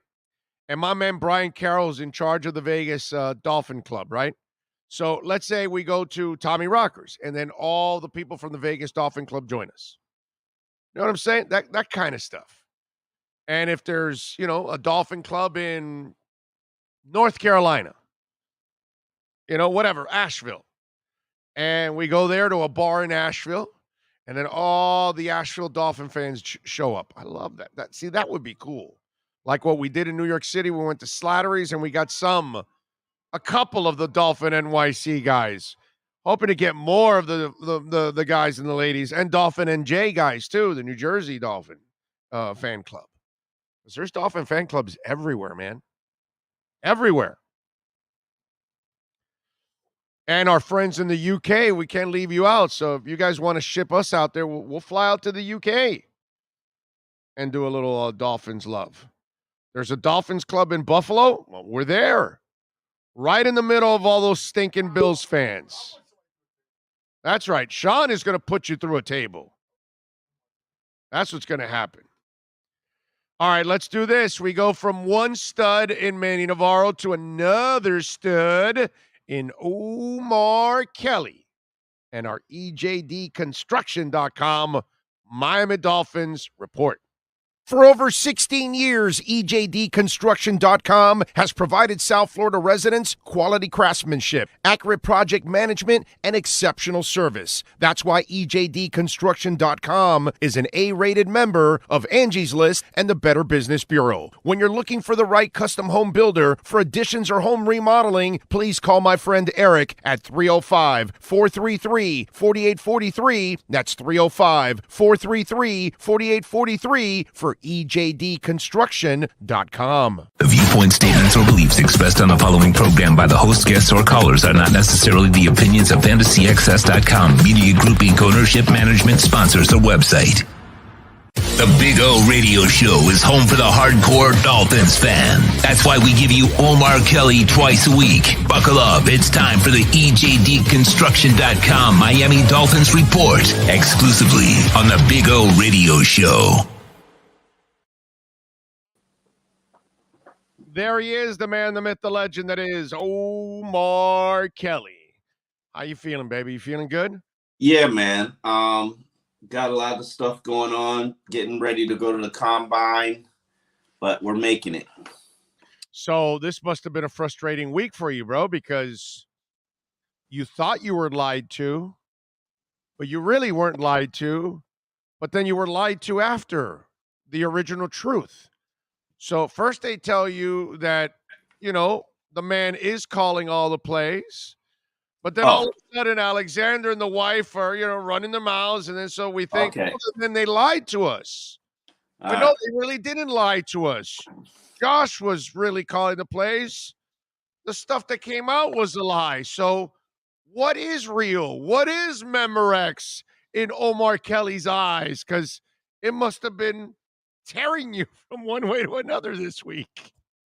Listen, I'm good. I got that confirmed from players, and I got that confirmed from coaches, and I got that confirmed from Flores. So we could listen. At this point, people say whatever they want. What was confirmed? That Boyer wasn't calling plays when the defense got it turned around. Or more importantly, he wasn't creating the game plan. So, listen, Boyer's there. He's in power. He's going to have to build the defense and turn it into a winner. So Boyer's a flat out liar. I don't know. I don't know what is the truth. Everybody has their own version of. No. Wait a minute. You said you believe Flores and these cats. So Boyer's then lying. Then it can't be. You don't know. Do you believe that? Listen, everybody has their own version of the truth. Too many people have told. Like, I was stunned and shocked and bothered when I learned that Boyer was not calling plays. I know. And to the point where I confronted Flores about lying. So then there was an admission that they were lying. Like, listen, I'm beyond giving a shit about that anymore. Like, Boyer is going to be judged based on how he performs as a defensive coordinator. And players are watching, looking, players are being purged. So we're gonna figure out what's real, what's not real. Well, no, there's no doubt that we'll figure it out on the field if it's real or not. It just was the way he spoke. It was pretty adamant that he felt like, everyone else was lying and I was calling the plays right from the entire time. There are a lot of people, unfortunately, in this line of business, and you know this, There are a lot of people with agendas. There are a lot of people with their versions of the truth. And as a journalist, you got to figure out what is the truth and what you're comfortable reporting. I would have never reported that story and had sat on it for a number of days till I was absolutely unequivocally, without a doubt, certain. Never reported that story if I didn't believe it was accurate. So, and now when you're sitting in the victor's chair, you can say whatever you want because you won. Well, no, but the other guy could come out and deny it if he wanted to. Who? What? Right? Who? Gerald Alexander could come out and say, "No, he's lying. I called the play." Gerald Alexander's focused on finding work. Gerald Alexander, listen, and trust me, it probably wouldn't be a good look for him to be getting in a pissing. Gerald Alexander was the third to fourth person who told me about that, and I don't think he ever even said he was calling plays. So it was. I don't think that wasn't what I was reporting. I don't think I ever reported Gerald Alexander was calling plays. Flores, you reported that Flores was calling plays. Yeah, Flores was calling plays, and right. I still don't believe it. If you're calling plays, your mouth. I don't remember him like they were showing on camera. Like and that's why I was just like, this doesn't make any sense. Initially, when fans were all over it, I listen. Can't tell you what's yay nor they in terms of what the real truth is, but Boyer had been demoted. Boyer had been some of his roles were taken away, and hey, the reality is there was a delineation between when the defense looked like crap and when the defense actually got back to being good. Correct? Yeah. And in that delineation, at that exact point was when Gerald Alexander went from being on the field to up in the booth. Right. Okay. And roles and responsibilities on the staff had changed. And listen, can't tell you what people had to do to save their jobs, what people had to say to save their jobs, what people had to give up to save their jobs and to save themselves. What I can tell you is best of luck to everybody who's here. And just get your job done and win. Right. No, I got you. No, I just think it became interesting. Go ahead. I've never been one of those people who is interested in the drama. And what I don't like is being lied to. That I do not like. Well, there's lies being floated one way or another. Somebody's lying here in all kinds of scenarios. By the way, a lot of people have lying from the very. A lot of people have been lying from the very start, and it's a cover up, and it's a cover up and a coup, and all of this stuff. It's drama. It's toxic. It's volatile, and Mike McDaniel has to inherit it. I feel sorry for him. I really do, because I don't think that's the right way to start your regime. And what you know is the unit that you usually don't coach is what's going to get you. Yeah, I get what you're saying. And he tried to bring in his own guy in Fangio, but obviously Fangio decided to retire for a year instead of coaching. You mean collect a paycheck instead of work for free? That's what you mean. Well, whatever. Yeah, sit out. I never understood that. Right. I never understood that. And the funny thing is, no. I do understand it, Omar. Some people like to work, bro, and so it doesn't matter if you get a job somewhere else. And I totally, you're totally right about. Hey, they're paying you. Just take the money. We had this discussion, and I think you're in this coaching realm. I think you're wrong, because Vic Fangio, when he wants to get back in the game, he's going to get back in the game at a very high level. And no. You're 1,000%. I'm not arguing with you on that, my brother. I'm saying the people that do go back to work, it's because they truly enjoy to work and they don't want to, even though they're getting paid to take a year off, being off for them, like me, I'm bored. I can't. I gotta work, bro. Yeah, that's all I'm good. bored. I'm bored. I can't. Even if you're paying me, I'm still going to work because I I feel I'm not that person. Like, I know we had a lot of people in the country lately that just went and cashed in on Biden's free money and they didn't work for months and all that, and they can happily do that. That's not me. That's not who I am. If I sit around the house doing nothing, I feel absolutely useless. So some people are workaholics and Cool. enjoy working. That's all I'm telling you. I enjoy working too. My mindset has to be right for it, and after I'm fired, I'm not necessarily right for it. But I also learned. My brother, you wouldn't have been able to have much of a fun time with the last 2 years I've had. Yeah, I've never been. I think UM fired me. Yeah, actually, I was about to say I've never been fired. I think UM fired me. What was I going to say? They still owe you money. All right, go ahead. They do still owe me money. It's all right. You know where you get paid constantly. Yes. The direct deposit shows up on time, on schedule. Every time. Every time. In coaches' contracts, and I just realized this because somebody gave me a Dolphin coaches contract. In the language, it basically says, not only is there offset language, but there's also language where if you don't make an effort to get a job comparable to the one that you were hired for doing previously, like if you were a defensive coordinator in Flores's case, and you don't get you become a linebackers coach. You become a linebackers coach. No, no. If you become a head coach and you get fired, right, and you don't make an effort to go get a job comparable to the one you had before you came here, right, we're going to dock your salary what that person would be making, even if you didn't get the job.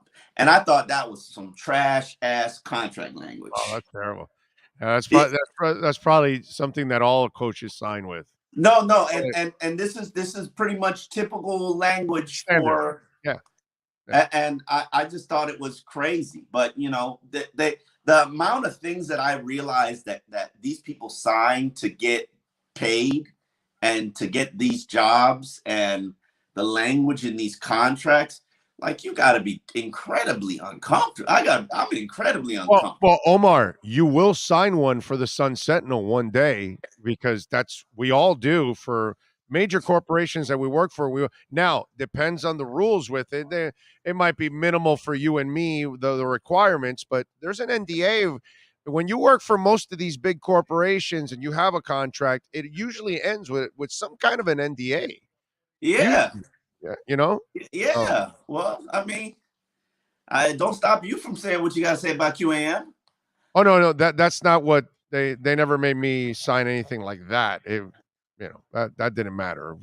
That QAM can't hold it against me because I say they're a terrible company. That's you know what I'm saying. I signed one with Onside but their NDA was, oh, you can't take our people, or you can't take that. And I'm like, yeah, dude, I'm not interested in anything. Don't worry about it. None of your people could ever do what I do anyway, so it's all good. Don't worry about it. I don't need them. That kind of stuff. So there's there's language in there. There's stuff that we have to go by. But obviously in this case, but you know how the NFL is already with the way they run things. So we can't be surprised that they have these archaic rules to put these people in these type of positions. I mean, that's just kind of archaic rules. It's just there's a lot of protection there. And when you're a $16 billion industry, I can understand why there's a lot of protection. I remember talking to, I think it was one of Flores' lawyers when we did the I Am Athlete shoot. And, one of the questions that I asked, which I don't even know if it made the show, are you surprised that more coaches have not come out and, issued their support or joined your lawsuit or said, I relate. And basically the conversation, the gist of it was, they can't. A lot of them can't because of the MDAs that they sign. Right. Exactly. And because of the fact that many of them are still employed by the NFL, and they fear the retribution. Everybody fears retribution, but when it becomes, if it becomes, which I doubt it will, a class action lawsuit, I mean, it could potentially, then everybody could join in even and after the fact. And, you know, I'm very hopeful and interested to see this not be something that's dealt with in arbitration. I would be very disappointed if it was. I mean, it would take a judge, right, in this case, to send it to arbitration. Am I correct? I guess so. Like, here's my thing. I'm not smart enough here. That's not my wish. From listening to I think Mike Florio, I think he was saying that maybe. Yeah, well, that I don't know about that one. All right, but go ahead. Yeah. He thought that Watson could get traded 2 weeks before the season started last year. So I'd be very careful. Watson can get traded. Watson can get traded at any time. Not right now, but he was never going to get traded last year 2 weeks before the regular season. The legal issues would have never allowed it. The NFL disagree with you. The NFL would have allowed Watson trade. They just would not have probably allowed him to play. The NFL, listen, if one billionaire wants to unload his, like Watson is going to be the second highest paid player in the NFL next year. And if the Houston Texans said, I'm not paying him $45 million, I need to unload him, let some other sucker pay him $45 million. The NFL's not going to stand in their way. Omar, the point is, Florio thought the issues were going to be resolved 2 weeks before the season last year and thought it was going to happen. And so did Drew Rosenhaus. So Drew and Florio also. Why is Drew getting astray? Hold on. Why is Drew getting astray? Listen, dude, I get it. You're a reporter and you're a writer and you got to deal with Drew. I don't give a shit about Drew, bro. I know you don't, but both morons have a law degree, and both morons thought he was going to get traded either. Bro, you don't have a law degree. You don't have a law degree, so don't talk like you. That's right. That's right. I don't have a law degree, and I said it wouldn't happen, and I was right. Okay, they have law degrees, and they were wrong. That's my point. And they're guessing. My point is, whatever Florio tells you or Drew Rosenhaus is just as credible as anybody else, the bum on the street or the dude that lives under the bridge. Okay. That's all I'm saying. There's zero credibility there. That's all I'm saying. I disagree with you. That's all I wanted to add with Florio. I disagree with you. Florio runs the number one NFL site and has a daily television show that's affiliated with a major network. He has people feeding him information every hour of the day. Yeah, and Drew, there is no more connected. Maybe there's an agency that's more connected than Drew into the NFL, but Drew is the number one most connected agent because he's got, as an agent, not an agency, the most clients. So that is Omar Kelly advertising and telling Drew, "Hey, it's not me. Please return my." Nah, bro, you ain't gonna have me. Listen, I listen. You ain't gonna have me taking a stray from Drew. I'm not participating in your strays from Drew. I got listen. I don't need Drew to live, bro. I don't need Drew to live. I don't really care. I don't need Drew to live either, but I got respect for Drew. And I'm not sitting here taking a stray with you. I'm not. My name is not going to be attached to any Drew strays. I don't care. I'm not worried about it. I go by the facts. The facts are these two fools thought it was going to happen last year. The facts are nobody knows anything about Watson.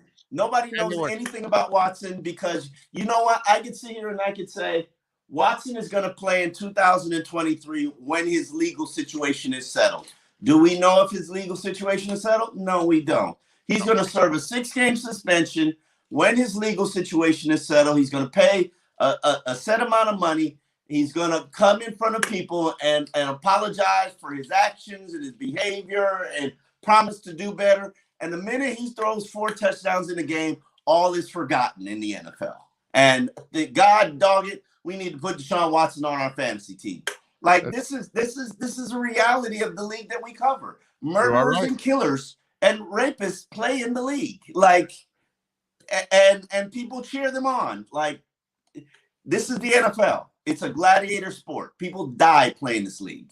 Yeah, I wish I could argue that one, but I definitely can't. All right, so what did you walk away from the coaches? Anything that you liked or didn't like, or nuggets that impressed you or didn't impress you from the meetings? One, I didn't go talk to Boyer. Didn't feel like listening to Boyer. Didn't feel like having people lie to me. Let's start there. All right, so Boyer's, we got you. Boyer's a liar. We got you. Two, the West Coast offense is going to be the offense, probably with a marriage of RPO plays. Mm-hmm. They are very interested to see what Tua looks like, how Tua works, what his arm looks like.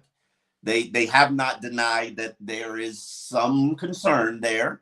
I love that Bevel was honest when he said that, like, you really can't tell arm talent by film, which is dude, it is so true. Like, you can see an arm on film and see it's pretty good, but when you see an arm live, you really know how good, how bad, absolutely, whatever it is. About it. That's the reason why I've gone to the Senior Bowl for many years, except for recently. I agree. But I will say this: Justin Herbert, you can look at the film and you can tell that arm's real.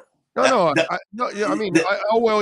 too, and they're guys. Lamar Jackson, bro. Lamar Jackson, you can tell the ball comes out and it's a freaking lightning bolt. I mean, you can tell, but in person, Jackson, Lamar Jackson's got a gun. I disagree with you. I don't think Lamar has a cannon. Oh yeah, dude, he's got a flick that's beautiful. He doesn't know where it's going, but it flies. If he wants to unleash, the kid can unleash. He's got an arm, bro. Okay, let's move on. The offensive line, they are going to be running a zone scheme and hopefully an outside zone scheme, which just generally, in my opinion, means they're going to need more and new pieces, which shouldn't surprise anybody. I am absolutely in love and obsessed with outside zone scheme. Very few teams can run it effectively. Dolphins have a good coach that can hopefully implement it, and a good young coach. Coaches.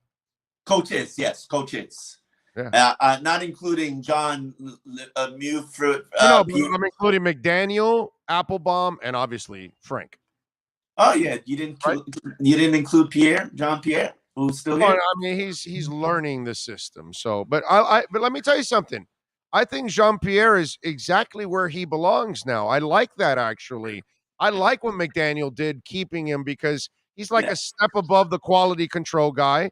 He gets to learn the system, and then McDaniel gets to find out if the young man can turn into a good coach. Because the one thing we have to say, look, the line sucked last year. The guy was overmatched. He wasn't ready for it. But it's not ever his fault. None of it was his fault. Okay? The man took it. No, you're responsible for that unit. No, but what I'm saying is, it's not his fault that he wasn't ready. He took a job because we all take the job, dude. I mean, you offer me the job of a CEO and $5 million salary, I'm going to take it. Whether I can do the job or not, I'm going to take it. But your job is to get it done. And if you don't do the job, I got to hold you accountable. I get that, but my point is, it's like Ted Ginn. I can't kill Ted Ginn for the number 9 pick. You kill the Dolphins. It's not Ted Ginn's fault. He'll never live up to number 9. He had a hell of a career for a player, but he'll never live up to the number 9 pick. So I can't blame him. I can't blame Jean-Pierre for being in that position, because that was the Dolphins' fault for putting him in that position. But where I credit McDaniel is, hey, maybe this man has a future, but it's down the line. Let's see if we can develop him from here on out. That's why I don't have a problem with it. I think it's a terrific position for him to be in, a nice learning position that he can maybe move up the ladder or along the way. I think it's a great idea for him.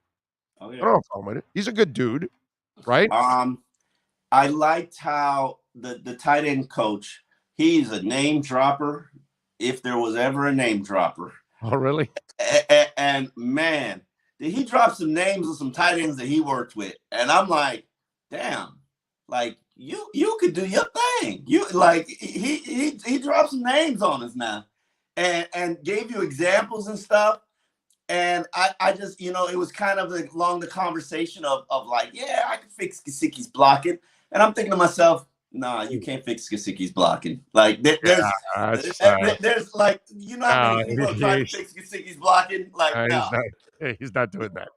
Yeah. So but he dropped some names, some names. And I'm like, bro, like you got some credentials on you.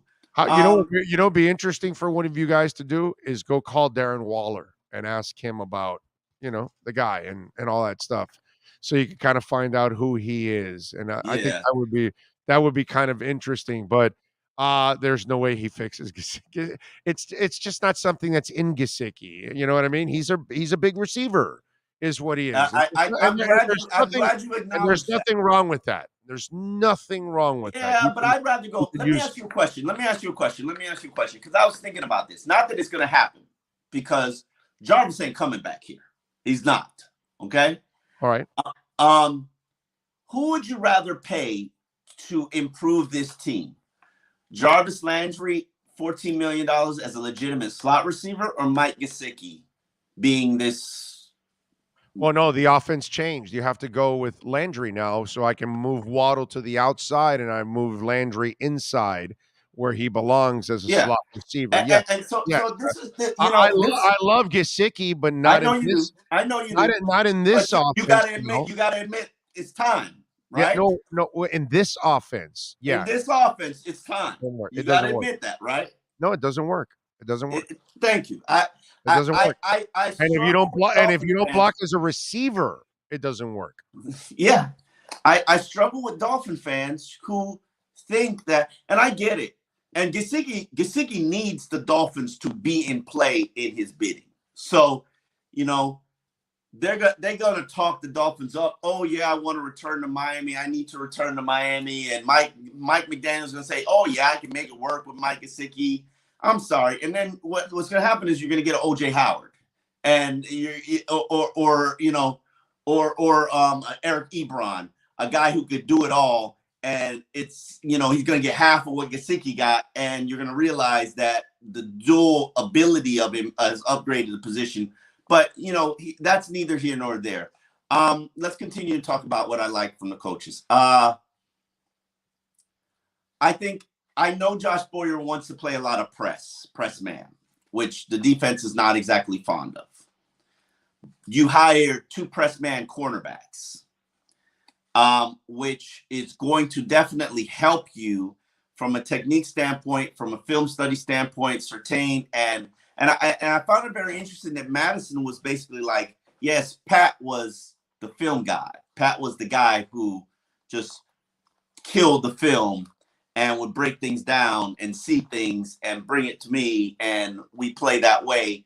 And so I love the fact that they're back. I love the fact that they're the dynamic duo. I think Wes Welker, like Gase wanted to hire Wes Welker. He never got to hire Wes Welker. I don't know why. I know Gase had a very good receiving coach. But I like the fact that Wes Welker wants to be a coach in the NFL and he came here. And I don't think it was about coming home. I think it was about attaching himself to Mike McDaniel. There are a lot of people. That's why I think a lot of people should feel a little, you can have your reservations about McDaniel, which is fair because he's young and unproven. But a lot of people are young and unproven. So, the fact that Madison leaves Kansas City to come to coach with him, that's different. The fact that that's different because Madison's family has, which I would never do. Madison's been living away from his family for 2 years. No, but what I'm saying is Madison comes here to Miami, and then also Welker comes with McDaniel. I think if those guys trust McDaniel enough to think that it's going to work and they're coming here, because Madison, you're right, he's away from his family, but it's still stability working for Andy Reid. Oh, so absolutely. If you think Miami is going to be a mess, you're only coming here for a year or two and then you're leaving again. That would be bad for Madison because you don't know if you can go back. You can go back to Kansas City. All I'm saying is Welker and Madison coming here shows that they trust McDaniel to a certain extent. They must believe in the guy is all I'm saying. I think it's a good opportunity for everybody involved. I've been talking to a lot of people who have worked with Mike McDaniel, who trying to get to know what he's like and how he'll be received. And I gotta admit, I like a lot of what I'm hearing. And it's hard not to. It's really hard. Yeah, I don't buy. It's You hard heard not him to say like the look. First of all, Omar, it's hard not to like the human being. It's hard not to that's like. because we're coming from a non-human being previously, Exactly. and I hate that. I hate that when we Well, always go the why do you hate complete that? opposite of what we had is what we need. Well, no. It's just you do have to have some people skills.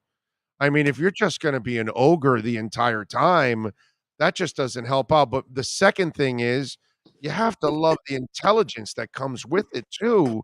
You've seen several examples, and No, people talk about it. And so show me. Don't talk about it. Show me. I I don't want to hear. I don't want to hear about intelligence. go watch that Brian Baldinger video for 8 minutes. And Listen, I've heard so much about so many coaches and their intelligence, and it's all turned out to be bullshit over the years.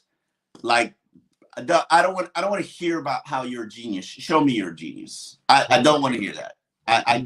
He has shown. I can't survive another. Oh, he's a genius. Like, nobody was talking about Brian Flores as a genius, and I respected that. Yes, they did. They did call him a hell of a defensive coordinator. Yes, they did. No. But he never got that genius label. He never got that.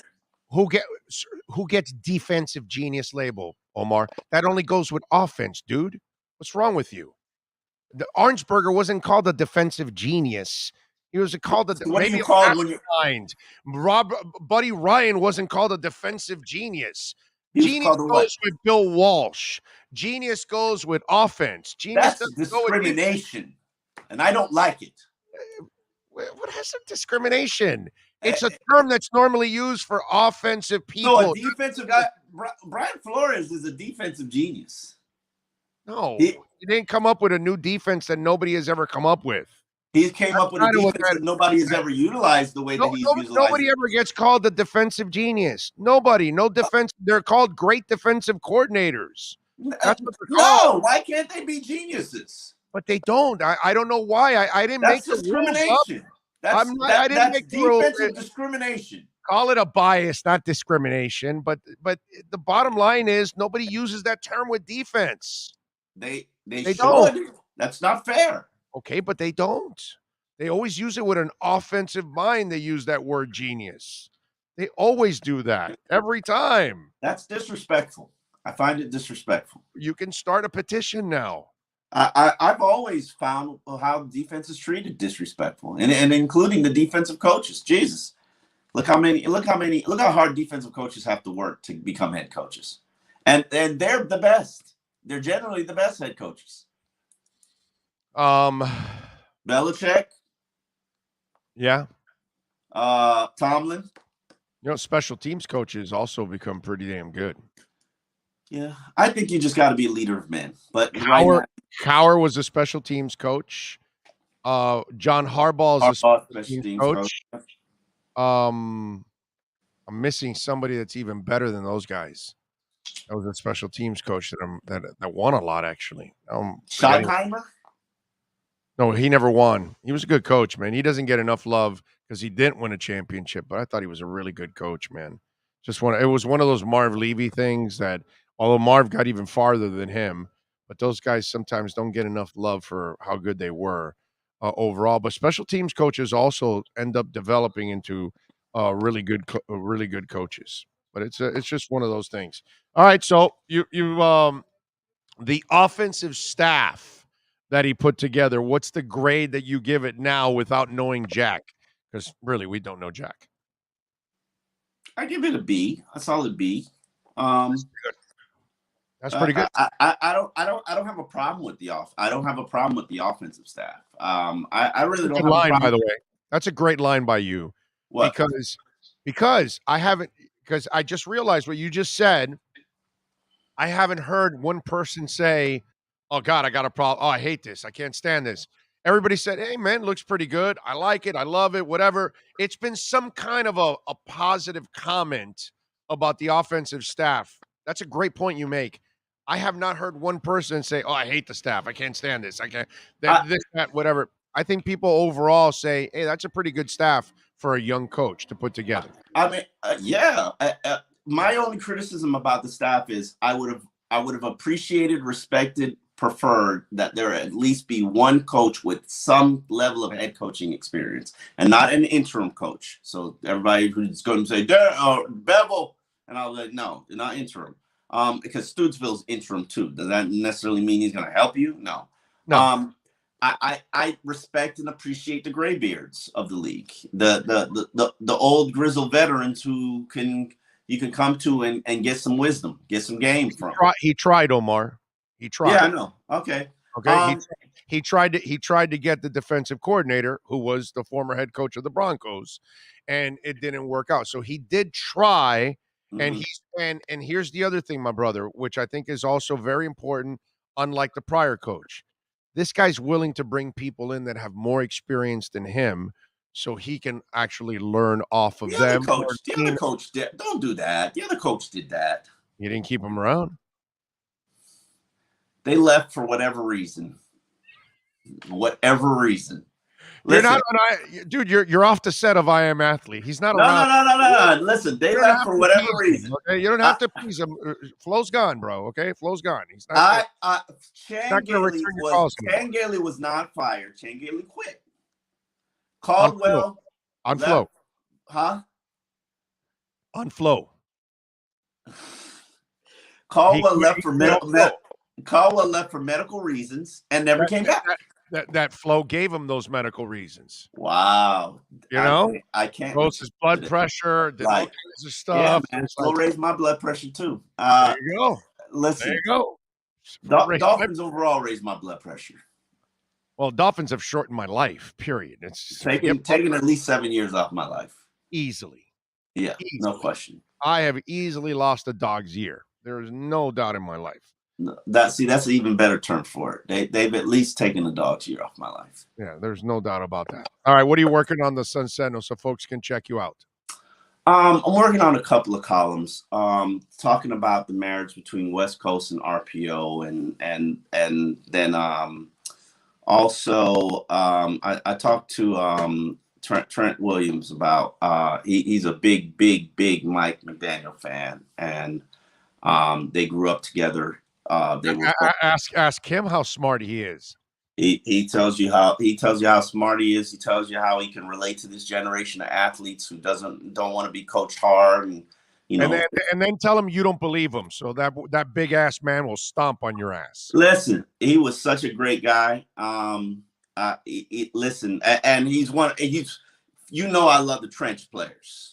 There ain't nobody better at it than Trent Williams. I have no idea how you're not sexually aroused by the fact that Mike McDaniel's the coach here. He's going to do all the shit that you have been talking about on my show for years. Every time I've brought you on over the years, you talk about the running game. You talk about how important it is for offensive linemen. And you got the effing coach that wants to is maniacal about it. And you're not excited. Bro, what the hell is wrong with you? I have covered the Dolphins for 14 years. You don't think there's damage and hurt and pain and jadedness instilled inside of me? 32 for me, baby. When I see it, I'll believe it. Like when my eyes see it. You know what Brian Flores and Chris Greer said when they took over? We're gonna build the trenches. We're gonna be a big physical team. We're gonna push people around. How did that turn out? Well, you got to get the coaches to actually be able to develop them. So yeah, that's No. That's the GM. That'd be a problem there. It's the GM. Watch some of those guys that didn't look good now look good, and then everybody's going to stand around. And go, we didn't have coaches last year. You know what I found funny? Trent Williams, Trent Williams reminded me of this. He's like he had two amazing offensive line coaches, called Callahan, who everybody knows is one of the best offensive line coaches, and Forrester. And then he's like, Forrester coached him in the 49ers too. And he's like, Forrester. I caught that right on time too. Okay. And just clear my throat. That's all. I'm just. And Forrester, and he reminded me. You know who was responsible for the unicorns? Who? Chris Forrester. What? It totally escaped my mind because he was one of the best offensive line coaches in the league when he was here. Oh, there's no lines. Nobody knows lines better than Chris Forrester. Come on, what's wrong with you? I'm not entertaining you anymore. I just will not partake in your foolishness. I just won't. Oh, you served it up, bro. I'm already crying and everything. But now think about it. The unicorns were Chris Forrester. So imagine what a good offensive line coach can do here. I'm just imagining. I'm just imagining a unicorn snorting cocaine right now. That's all. Maybe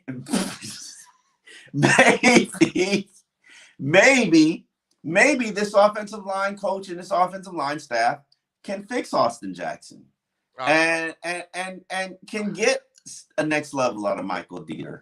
And by the way, if they do that, I want you to grab those highlights and send them to your new buddy Flo next year. Okay? And maybe they play Robert Hunt at right tackle instead of guard. Like Eichenberg will be the right tackle. That's what, dude. Most of my scouts that coached on the offensive side, they were like, "He's a right tackle. He's a right tackle." They were telling me all last year. I told you this. I told everybody on the show this. I bet you that this staff now gets him and puts him at right tackle. But for this quarterback, I think this team is going to make a move for a left tackle, a veteran left tackle. I do. I think they should make a move for a veteran right tackle. But you're probably right. You pay premium price for a left tackle. I'm not sure. You're going to overpay for anything in free agency, bro. You're screwed. Doesn't matter. You know it. Not if you. The oddballs are so rare, bro. It's so nice to pick up a free agent like that you kind of underpay and the guy overperforms on the contract. It's really nice. I've seen plenty of those here. I think that I'm gonna go over my the purge list because you know how there's about 50, 60 players that are gonna be purged for one reason or another. For sure. And so I usually put together my purge list, and there probably could potentially be some good offensive linemen out there available. Yeah.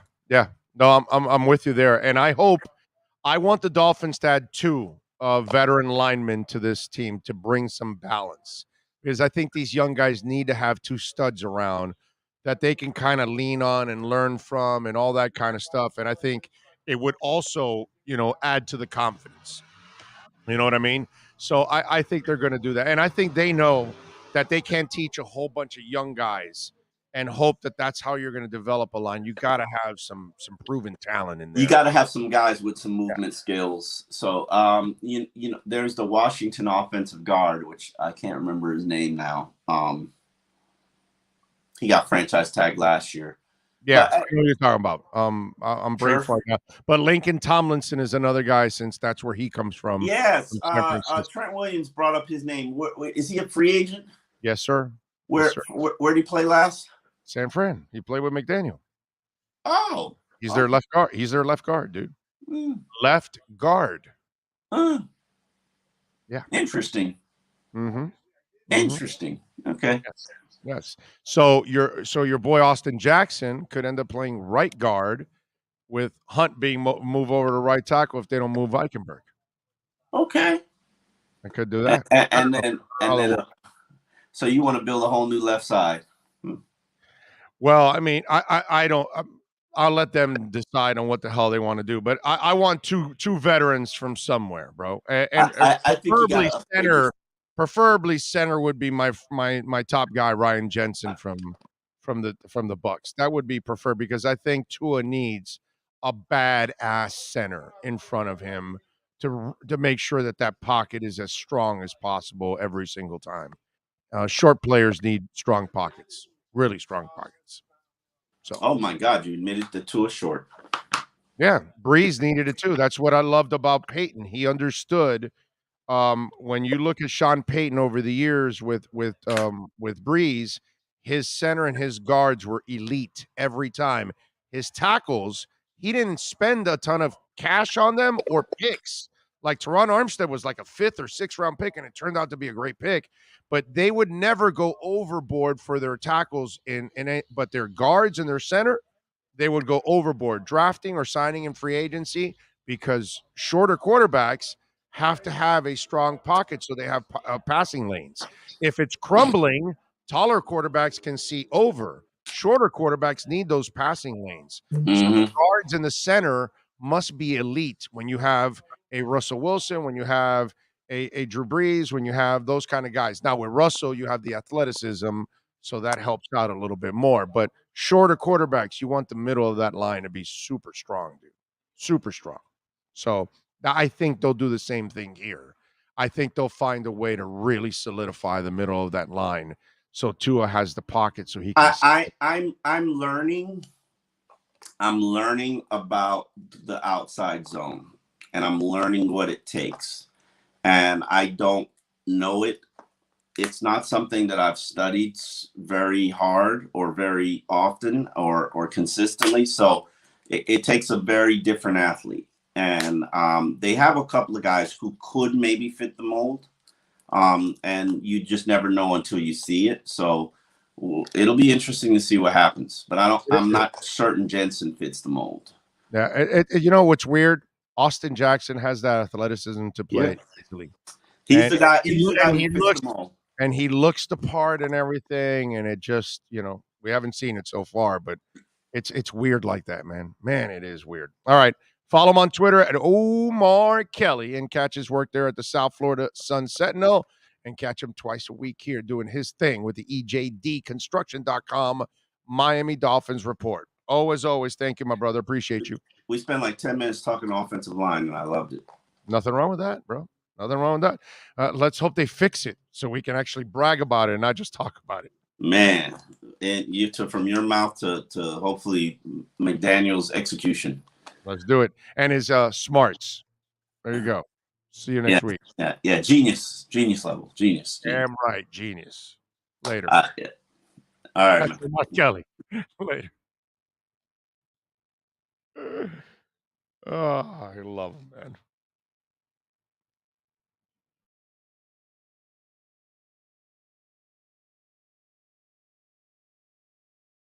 You've been listening to the EJDconstruction.com Miami Dolphins report with Omar Kelly. For additions, home remodeling, or custom work, call Eric at 305-433-4843. EJDconstruction.com is the custom home builder and general contractor. By the way, call Eric at EJD Construction. You're looking to expand that home.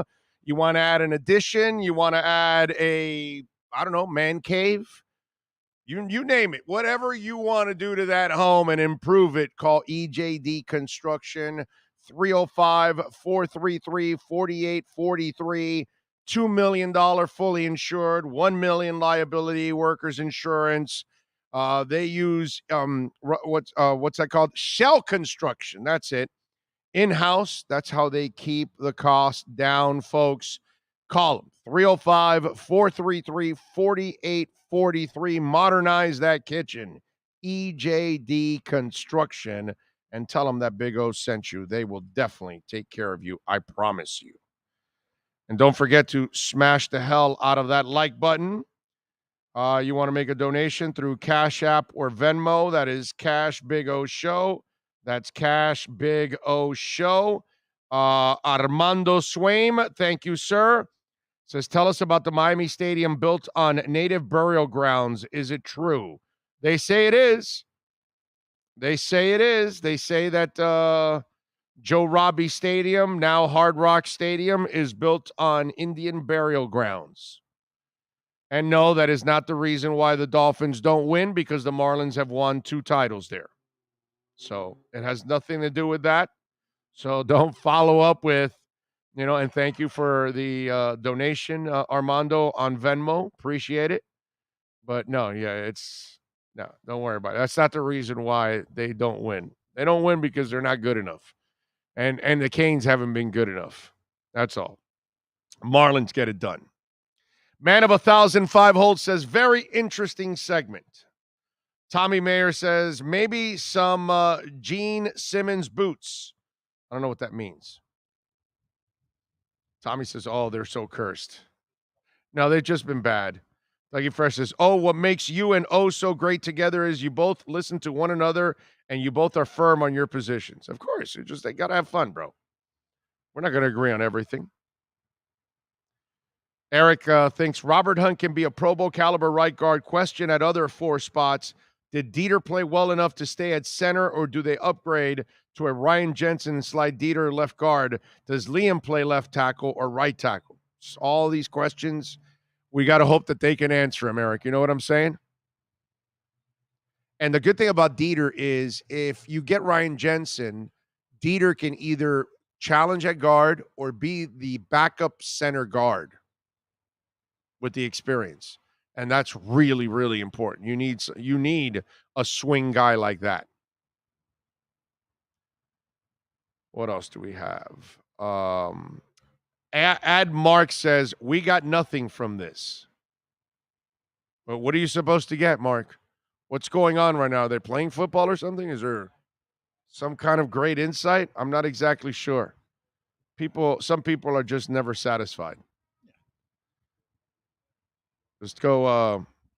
There's a couple super chats too. Oh, we do? Yeah. Oh, I missed them. Let me see. Yeah. Oh, here. Leo V, thank you. He says, Big O, with all due respect, you lost all objectivity when it comes to flow. You make a lot of assumptions about what happened. Okay. Well, thanks for the super chat.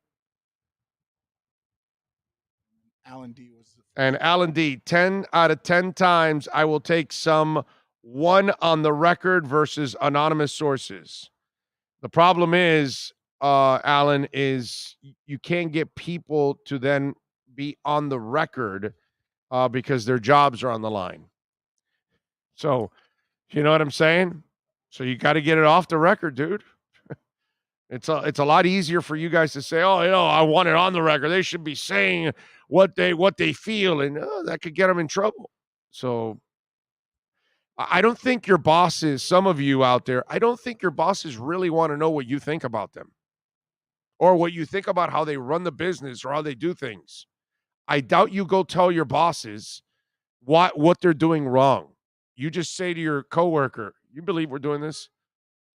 They have no idea what they're doing, and you keep doing it. Now, could you go on social media and then rip your boss? Probably not. So it's hard. Yeah, you could, right? You could. You just won't be employed anymore. Yeah. That's all. Which is what a lot of them are worried about by going on the record. Yeah. Love it. And Omar says, great segment. Thank you, man. Appreciate it. Tommy, Jarvis. No, that was just his example. Jarvis not coming back. I don't think they're signing Jarvis Landry.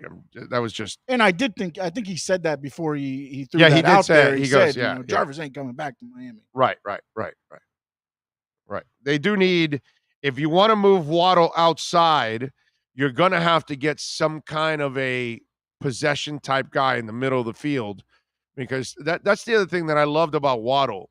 And that while a lot of people use it as a negative, I use it as a positive, because I know Waddle can play the other game where he's stretching the field and big plays and all that, but he also showed me he can be the tough guy and play the underneath stuff and take the hits and catch it in traffic and catch it inbound on plays that are right on the boundary and those kind of things. So I was really impressed overall with Jalen Waddle and his toughness, his consistency, his hands, his professionalism, his character.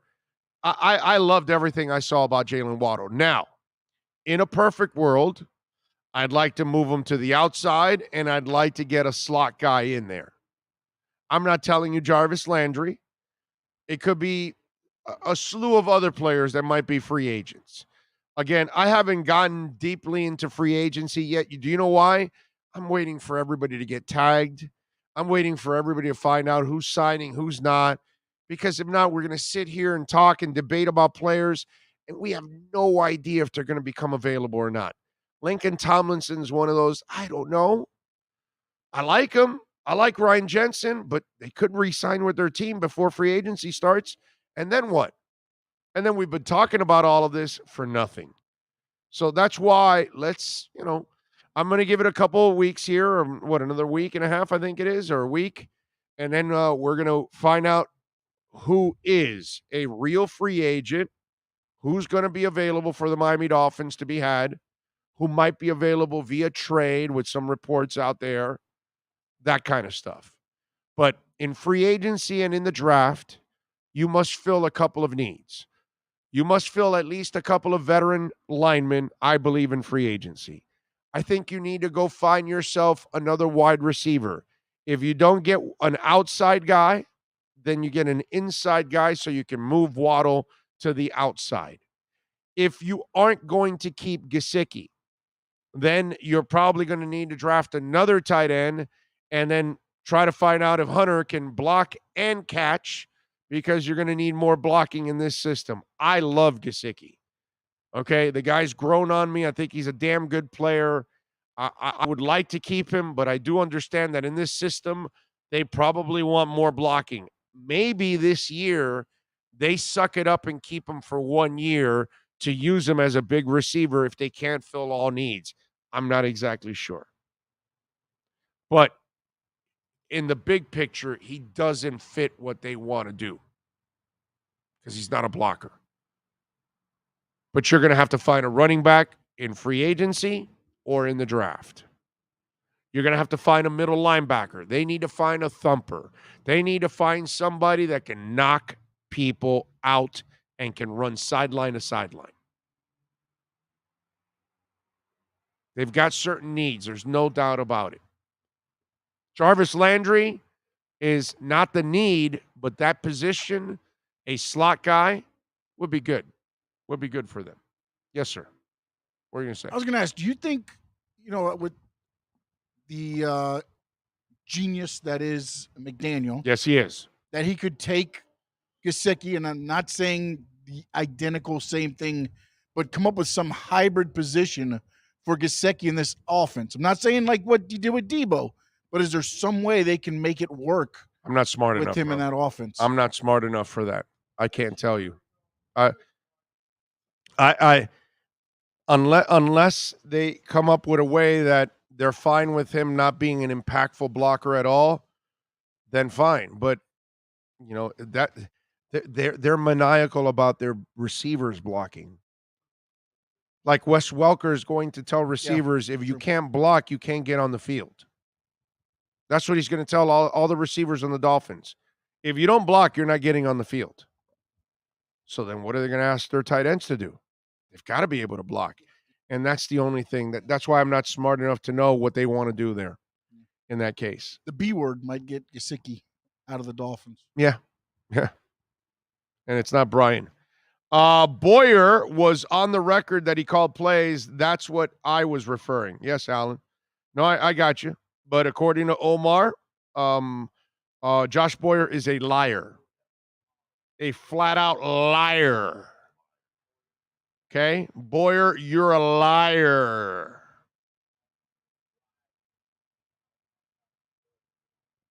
Jamie Zorria says, Big O and Sean, please give us some blind-ass fan alert to commemorate some of us listeners who didn't listen to Use Your Ears. And while you're at it, smash the like button, people. There you go. Blind ass fan alert. Look out, everyone. We've got a blind ass fan coming through.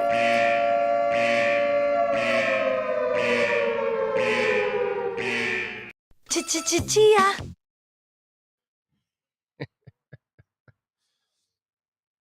You got yourself a blind ass fan there. No doubt. Oh, man. So we got Inter Miami soccer tomorrow. 6:00. I like it. So tomorrow at 12:30, we watch a little Panthers Okie. Then maybe have a little late lunch, right? Chill out and get ready for Inter Miami versus the Chicago Fire at Drive Pink Stadium. Yeah, baby. You're working that game, are you?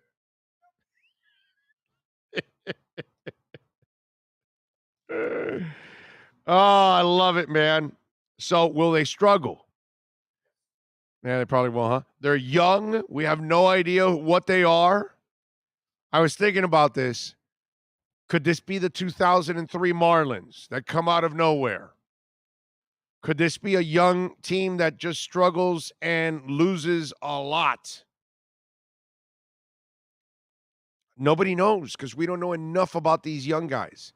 And this whole Gonzalo Higuain thing being the Mr. Leader, I like to see that with a bunch of losses on the board. I want to see how he handles all kinds of losses because he and his body language. Or when he sets somebody up and they don't return the favor. Yeah.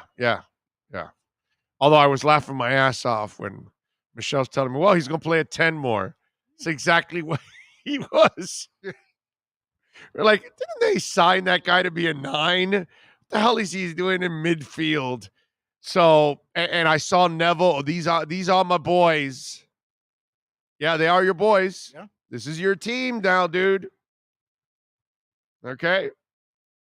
But in the MLS, anything could really happen, right? We've seen teams. That's why with the young you have to guys. let that little chance of all those young guys.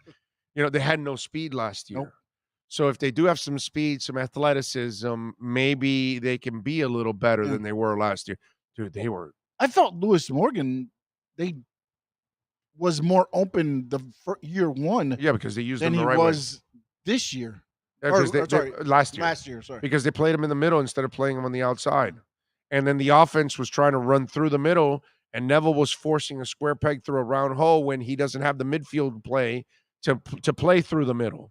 So the smarter thing was what the prior coach did. Okay, I'm not strong in the midfield. I got to play through from the outside in. And that's where Lewis Morgan obviously was, playing really well. Now he's no longer here. So, and again, they only had a couple of tradable pieces. He was one of them. My favorite player on the damn team. But it's exactly what he said. The unknown part about Inter Miami makes it where it could be disastrous. It could be fruitful for the future. Like you could end up with like a Caleb Martin type of players like that. They're like, oh my God, better than what we ever thought. You know what I mean? Or hell, could you get the 2003 Marlins to just run the table and get into the playoffs and make a run and all that? We have no idea. It could be that train wreck word. Right. And that's what let me tell you, Phil Neville, this is the year where you measure him. Yep. This is the year where you measure him now. This is Beckham's guy. We're going to find out. 6:30 tomorrow, Drive Pink Stadium. For those of you out there, if you want to go. What else do we have? Brett Dodger says we must get at least one more wide receiver to help out Waddle. There's no doubt. Lep says he loves the Chia sound. Yeah, it's also very accurate, too. Wondering, is that Pete hitting the wall? Pete hitting the wall. Oh, Pete. What is it from? You don't know where. Okay, we have no idea if it's Pete or anybody else. Big O watching live from Poland. Saludo. Thank you, Rivas Island. How about you? You guys didn't know that Rivas Island was in Poland, huh? There you go, Rivas Island in Poland. Livardo says, "Oh, look out for Gabriel Solania." The goalkeeper for the Chicago Fire. The kid is 17 and is projected to be their starter this season. Okay, I will check it out. 17-year-old. Wow, that's pretty good, man. In a perfect world, we get Cordarrelle Patterson. That would be a really good fit and interesting how they would use him here, man. I really like that. Jose says 2026 World Cup hosted by the USA and Mexico, Canada will top the last 15 Super Bowls combined. Yes and no. Do you know why I say that? Yes and no, Jose? Because you got a boatload of NFL and college football fans in this country that don't give a rat's ass about soccer. So you keep thinking about the world, which you're right. But in America, soccer is not king and not even close to being king. So there's maybe a couple 100 million people that will disagree with you. Out of the 300 million people, 200 million of them probably will say football is our king and will always be our king. And that will be, the pinnacle. The other 100 million will get it and will say, yeah, of course, soccer is king. We all know that. I know that. Most of us know that. But to the people that don't care about soccer, the event means nothing to them. That's the thing. People that are sports fans, you might be a football and a basketball fan, but baseball bores the hell out of you. So the World Series is a hell of an event. For some people, for a lot of other people, dude, I'm gonna watch some show on Netflix instead of the World Series. I'm gonna go out and drink at a bar instead of watch the World Series. I'll, go catch up on a wood project I have in the driveway there instead of watching the World Series. It depends. In this country, there's a lot of people that don't give a rat's ass about soccer. They don't care. And the only jingoistic thing that they would do, my brother, is if by some miracle the USA is making a run in the World Cup to the finals. That's the only way we get on that bandwagon. That's it. Or shall I say, they get on the bandwagon. I'm on the bandwagon anyway. I love soccer. So I'm not the guy that you fight with it because I'm going to watch it. I love it. I know that it's amazing, but I also know that I've got plenty of friends that don't give a rat's ass about soccer. It's just that bug has not caught them, and it may never. Okay? It may never catch some of those people, ever. Not to say the older generation, no, but I think as the younger generation's coming up now, I think a lot of the younger generation is catching the soccer. They play the video game, the younger generation. Yeah. So, FIFA is one of the biggest video games out there, bro. But I know that. So, Jose, I agree with you in generality when we're talking about the population of the world. But in this country, we're still a long ways away from soccer ever being king in this country. Point taken here, Tommy Mayer on the chat. I'd rather sort socks There you than go. watch soccer. Exactly.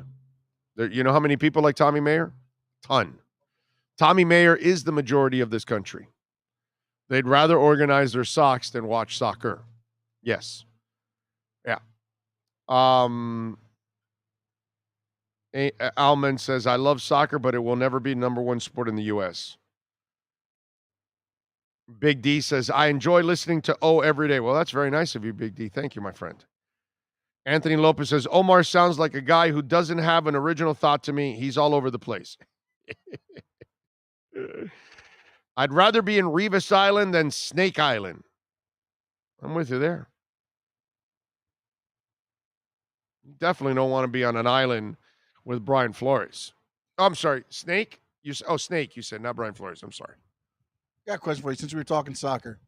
How far up on the top 3 or 4, if you want to go include baseball, do you think soccer can get in the U.S.? Oh, it'll be 3. Easy. Because young people carry it over hockey and baseball. Guaranteed. Okay. Guaranteed. There's no doubt about it. It's almost there. It's getting close to those sports now. Those sports are niche sports, hockey and baseball. Completely niche sports nowadays. There's nothing traditional about them anymore. Baseball, baseball hasn't been America's pastime since the 60s. By the 70s, NFL was king already. By the 80s, it started to completely dominate, and it's over. So, soccer will, because of young people, it will pass baseball and hockey. It'll be number 3 in this country. Football will be 1, and then basketball is number 2. That's it. Now, I think maybe 40, 50 years from now, it might be a number 2 and skips over basketball, but it'll be the number 3 sport in this country. There's no doubt in my mind. Baseball and hockey are not making the progress every single day that soccer makes. It's not even close. So, yeah. Yeah, the soccer gets bigger and bigger and bigger. International soccer is already a monster in this country for a lot of fans. The MLS is already outdrawing the NBA and the NHL in per game basis. So yeah. For every 50 people I know, only one of them watches baseball. No, baseball is really bad. It's people my age or older watching baseball. Baseball is really it is a boulder going down a 90-degree angle. It's really bad what's going on in baseball. And the worst part about the baseball thing is they don't realize it enough. The players don't realize how low in the totem pole they are. They don't care because they have their guaranteed money. They don't realize that revenues are probably going down. And we're on that brink already. It's starting. Less and less revenue will start to come into baseball. You'll see. In the next 10 years, you'll start to get teams to contract. It's where this game is going, unfortunately. This is the kind of game that reminds me of college football, that eventually it's only going to be a certain amount of teams because there's only going to be a certain amount of markets that can really sustain it. Baseball is in serious trouble, I think. Incredibly serious trouble. I don't think it's very bright for them for the next 30 years because I just don't see young people falling in love with the game anymore. I grew up loving baseball, dude. Watching baseball, playing baseball, getting to learn the stats, collecting cards, everything was baseball when I was a kid. Loved football too and basketball and everything, but baseball was monster. It's not like that anymore for kids. No, and I remember, and again, this is a little bit ago when I was signing up my daughter for softball. There were teams of baseball. Now a lot of parks around here are just going to traveling because they don't have enough kids to make a bunch of teams. They make just one team, yeah.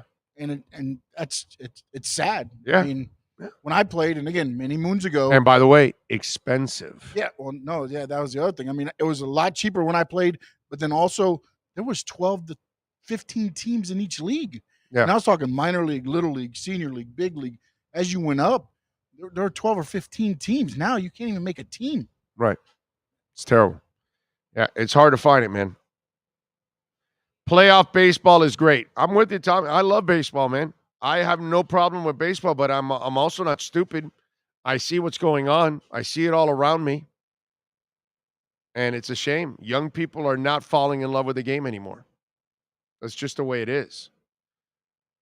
Between 3 strikes, lockouts in the 80s, and the steroids in the 90s, I gave up on baseball. Used to love it in the 70s. Only time I watch baseball or basketball is during the playoffs. Yep. Baseball is too slow-paced, and that issue, they need to add a pitch timer to hurry them up and lower the ad times. I don't think that'll do a damn thing for the game. Yeah, they have the pitch time. Yeah, you're right. And that's not going to do anything for the game. It costs too much to go to a game anymore. But it costs more to go to a football game if people are still doing that. Yeah. But there's less of them. That's the thing. Yep. So 81, but it's very hard for people to go to 81 games too, man. That's a huge commitment, dude. 10, 20 games, that's pretty damn good, man. If you go to 10 to 20 games a year, you're a really good baseball fan. If you go to 81 games, oh my God, you've got no life. Yeah. You're awesome. Like you're as awesome, sick as they get. Wrong with you. Yeah, or there's something wrong with you. Yeah. Nick says the sell-off in July and August has soured many. The Braves won last year, were 500 late in July because of who they traded for. Yeah. When I was young, my grandpa, father, and uncle would keep the box scores of games on TV. I grew up with that. Now it's all gone. So sad. Yeah. I'm with you there. Belichick has been called a genius. Yeah, you're right. But he's a head coach.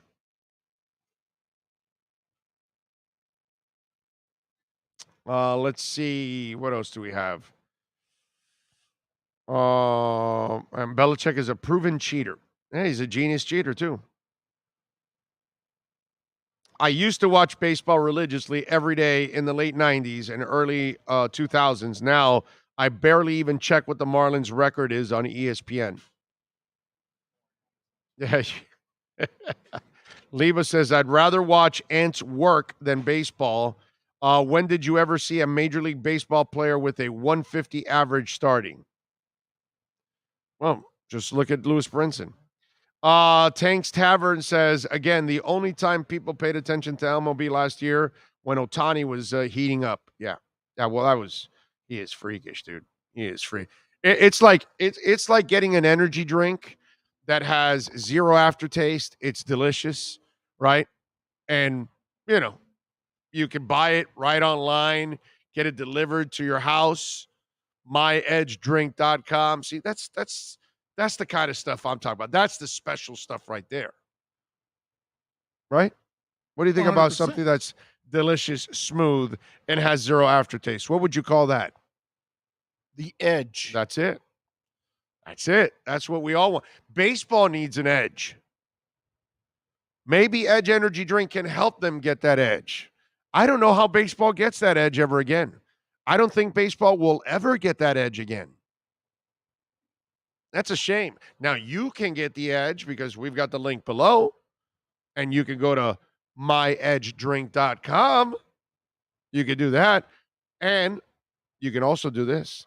Get a little Edge energy drink and mix it with some of your favorite vodkas. Yeah, baby. Little rum. Oh, you're going to love it. myedgedrink.com. Delicious, smooth, zero aftertaste. Support the great people that support us. And stop drinking that aftertaste Red Bull, man. Ugh. When you have an edge, you'll never have a Red Bull again. Put it that way. 100%. Okay? When you have an edge, you will never have a red aftertaste bowl again. I promise you that. Oh, just noticed you are at 11K. Thank you. Yes, 11-1 now. Getting close to 11-2. Thank you all out there. I'd rather watch paint dry than 4 hours of baseball. I agree. And please, yes, smash that like button. Very important you smash that like button. What are you going to say?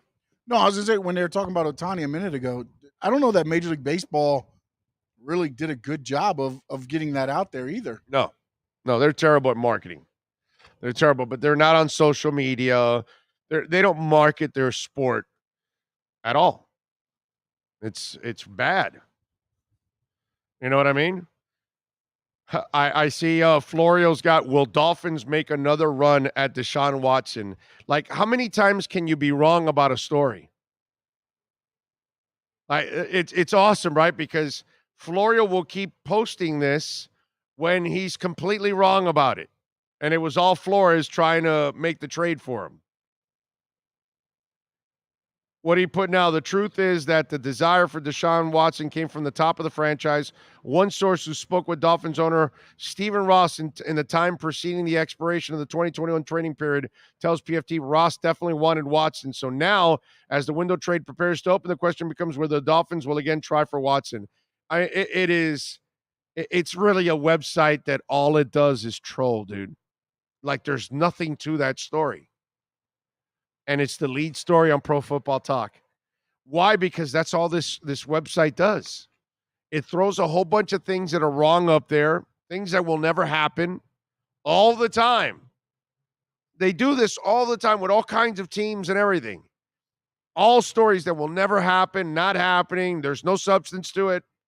But, it'll get the clicks. I clicked on it. I talked about it. I got what he wanted. I got him what he wanted.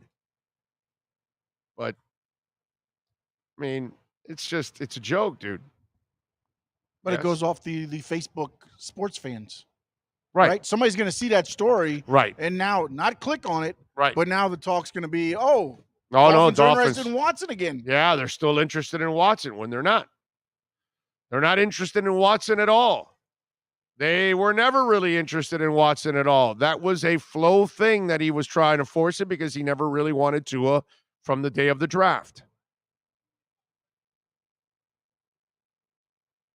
And by the way, that's the other thing, that he hasn't been really challenged about wanting Tua the day of the draft. Probably lie about it anyway. But that's what this site does. Fox, by the way, and Amazon Fox will call Tom Brady about an analyst gig, it says there.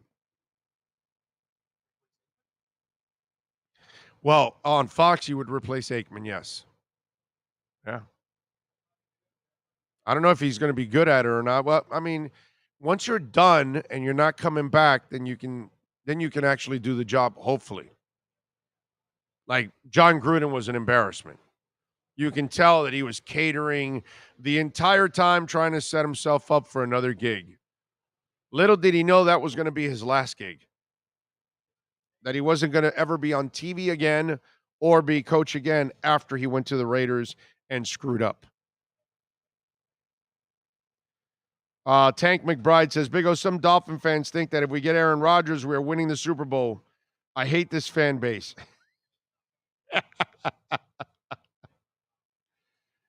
Eric says, you listen to more half of these guys from CBS, ESPN, Fox Sports, and you quickly learn they have no clue what they're talking about. They all repeat each other with no insight and knowledge. Eric, I will agree with there's a lot of them that they're just spitting in the wind and they have no idea, because I know because I follow our Dolphins and I think I kind of know more often than not what's going on. And throughout our situation the last year, I could see people reporting and I knew that they were wrong on what they were reporting. So you're right. There's a lot of that going on. I would agree with that. I missed the last couple of shows, Big O. When is Sean going to start doing wrestling shows? Sean, tell them when you're going to start doing wrestling shows. When are you going to start doing at least a half hour a week on wrestling? When? When will you pick up the baton at 1 o'clock when I'm done and then start from 1 to 1:30 and do a little wrestling?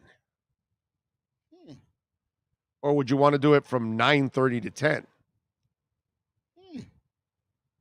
Oh, you know what? I will send that announcement out later on today. Okay, there you go. You have cornered him, and Later now he's on going to today, come through. We will start that because I wanted to talk with O on something before I did anything else. And by the way, don't we have some wrestling event this weekend here? Not here. Or somewhere in Florida or something? Isn't there a wrestling event this weekend?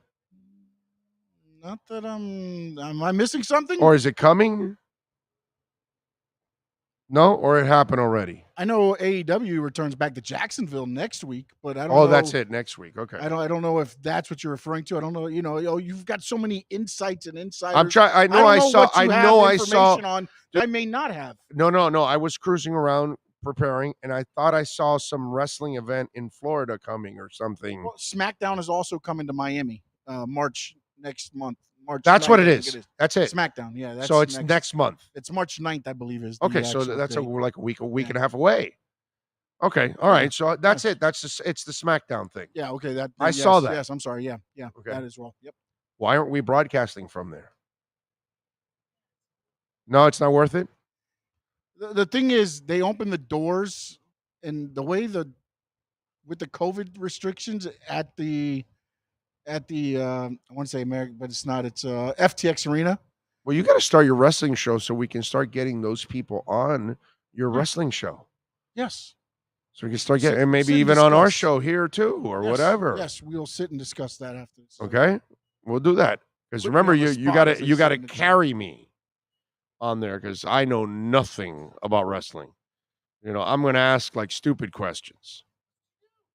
Well, I mean, you know, also it depends a lot on the person. I'm a pro at that, by the way. Because you got some that want to stay in character, and you got others that will come on and just be themselves. So you got to figure out which interview you're cutting.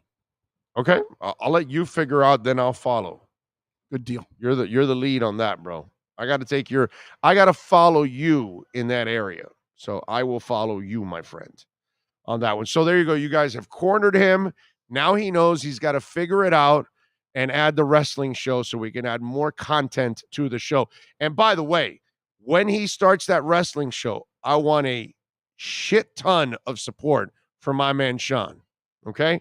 Not just you wrestling fans, you half-ass wrestling fans, you non-wrestling fans, support my man Sean when he starts the wrestling show. I posted on my Facebook page in August 2020 an NFL season breakdown prediction and literally out-predicted everybody in the media as far as records and finish. Sad, I know more than all of them. There you go, Eric. Eric, you are a storm, my friend. Mek Gatstavaloa says Hell's Kitchen is coming to Miami too.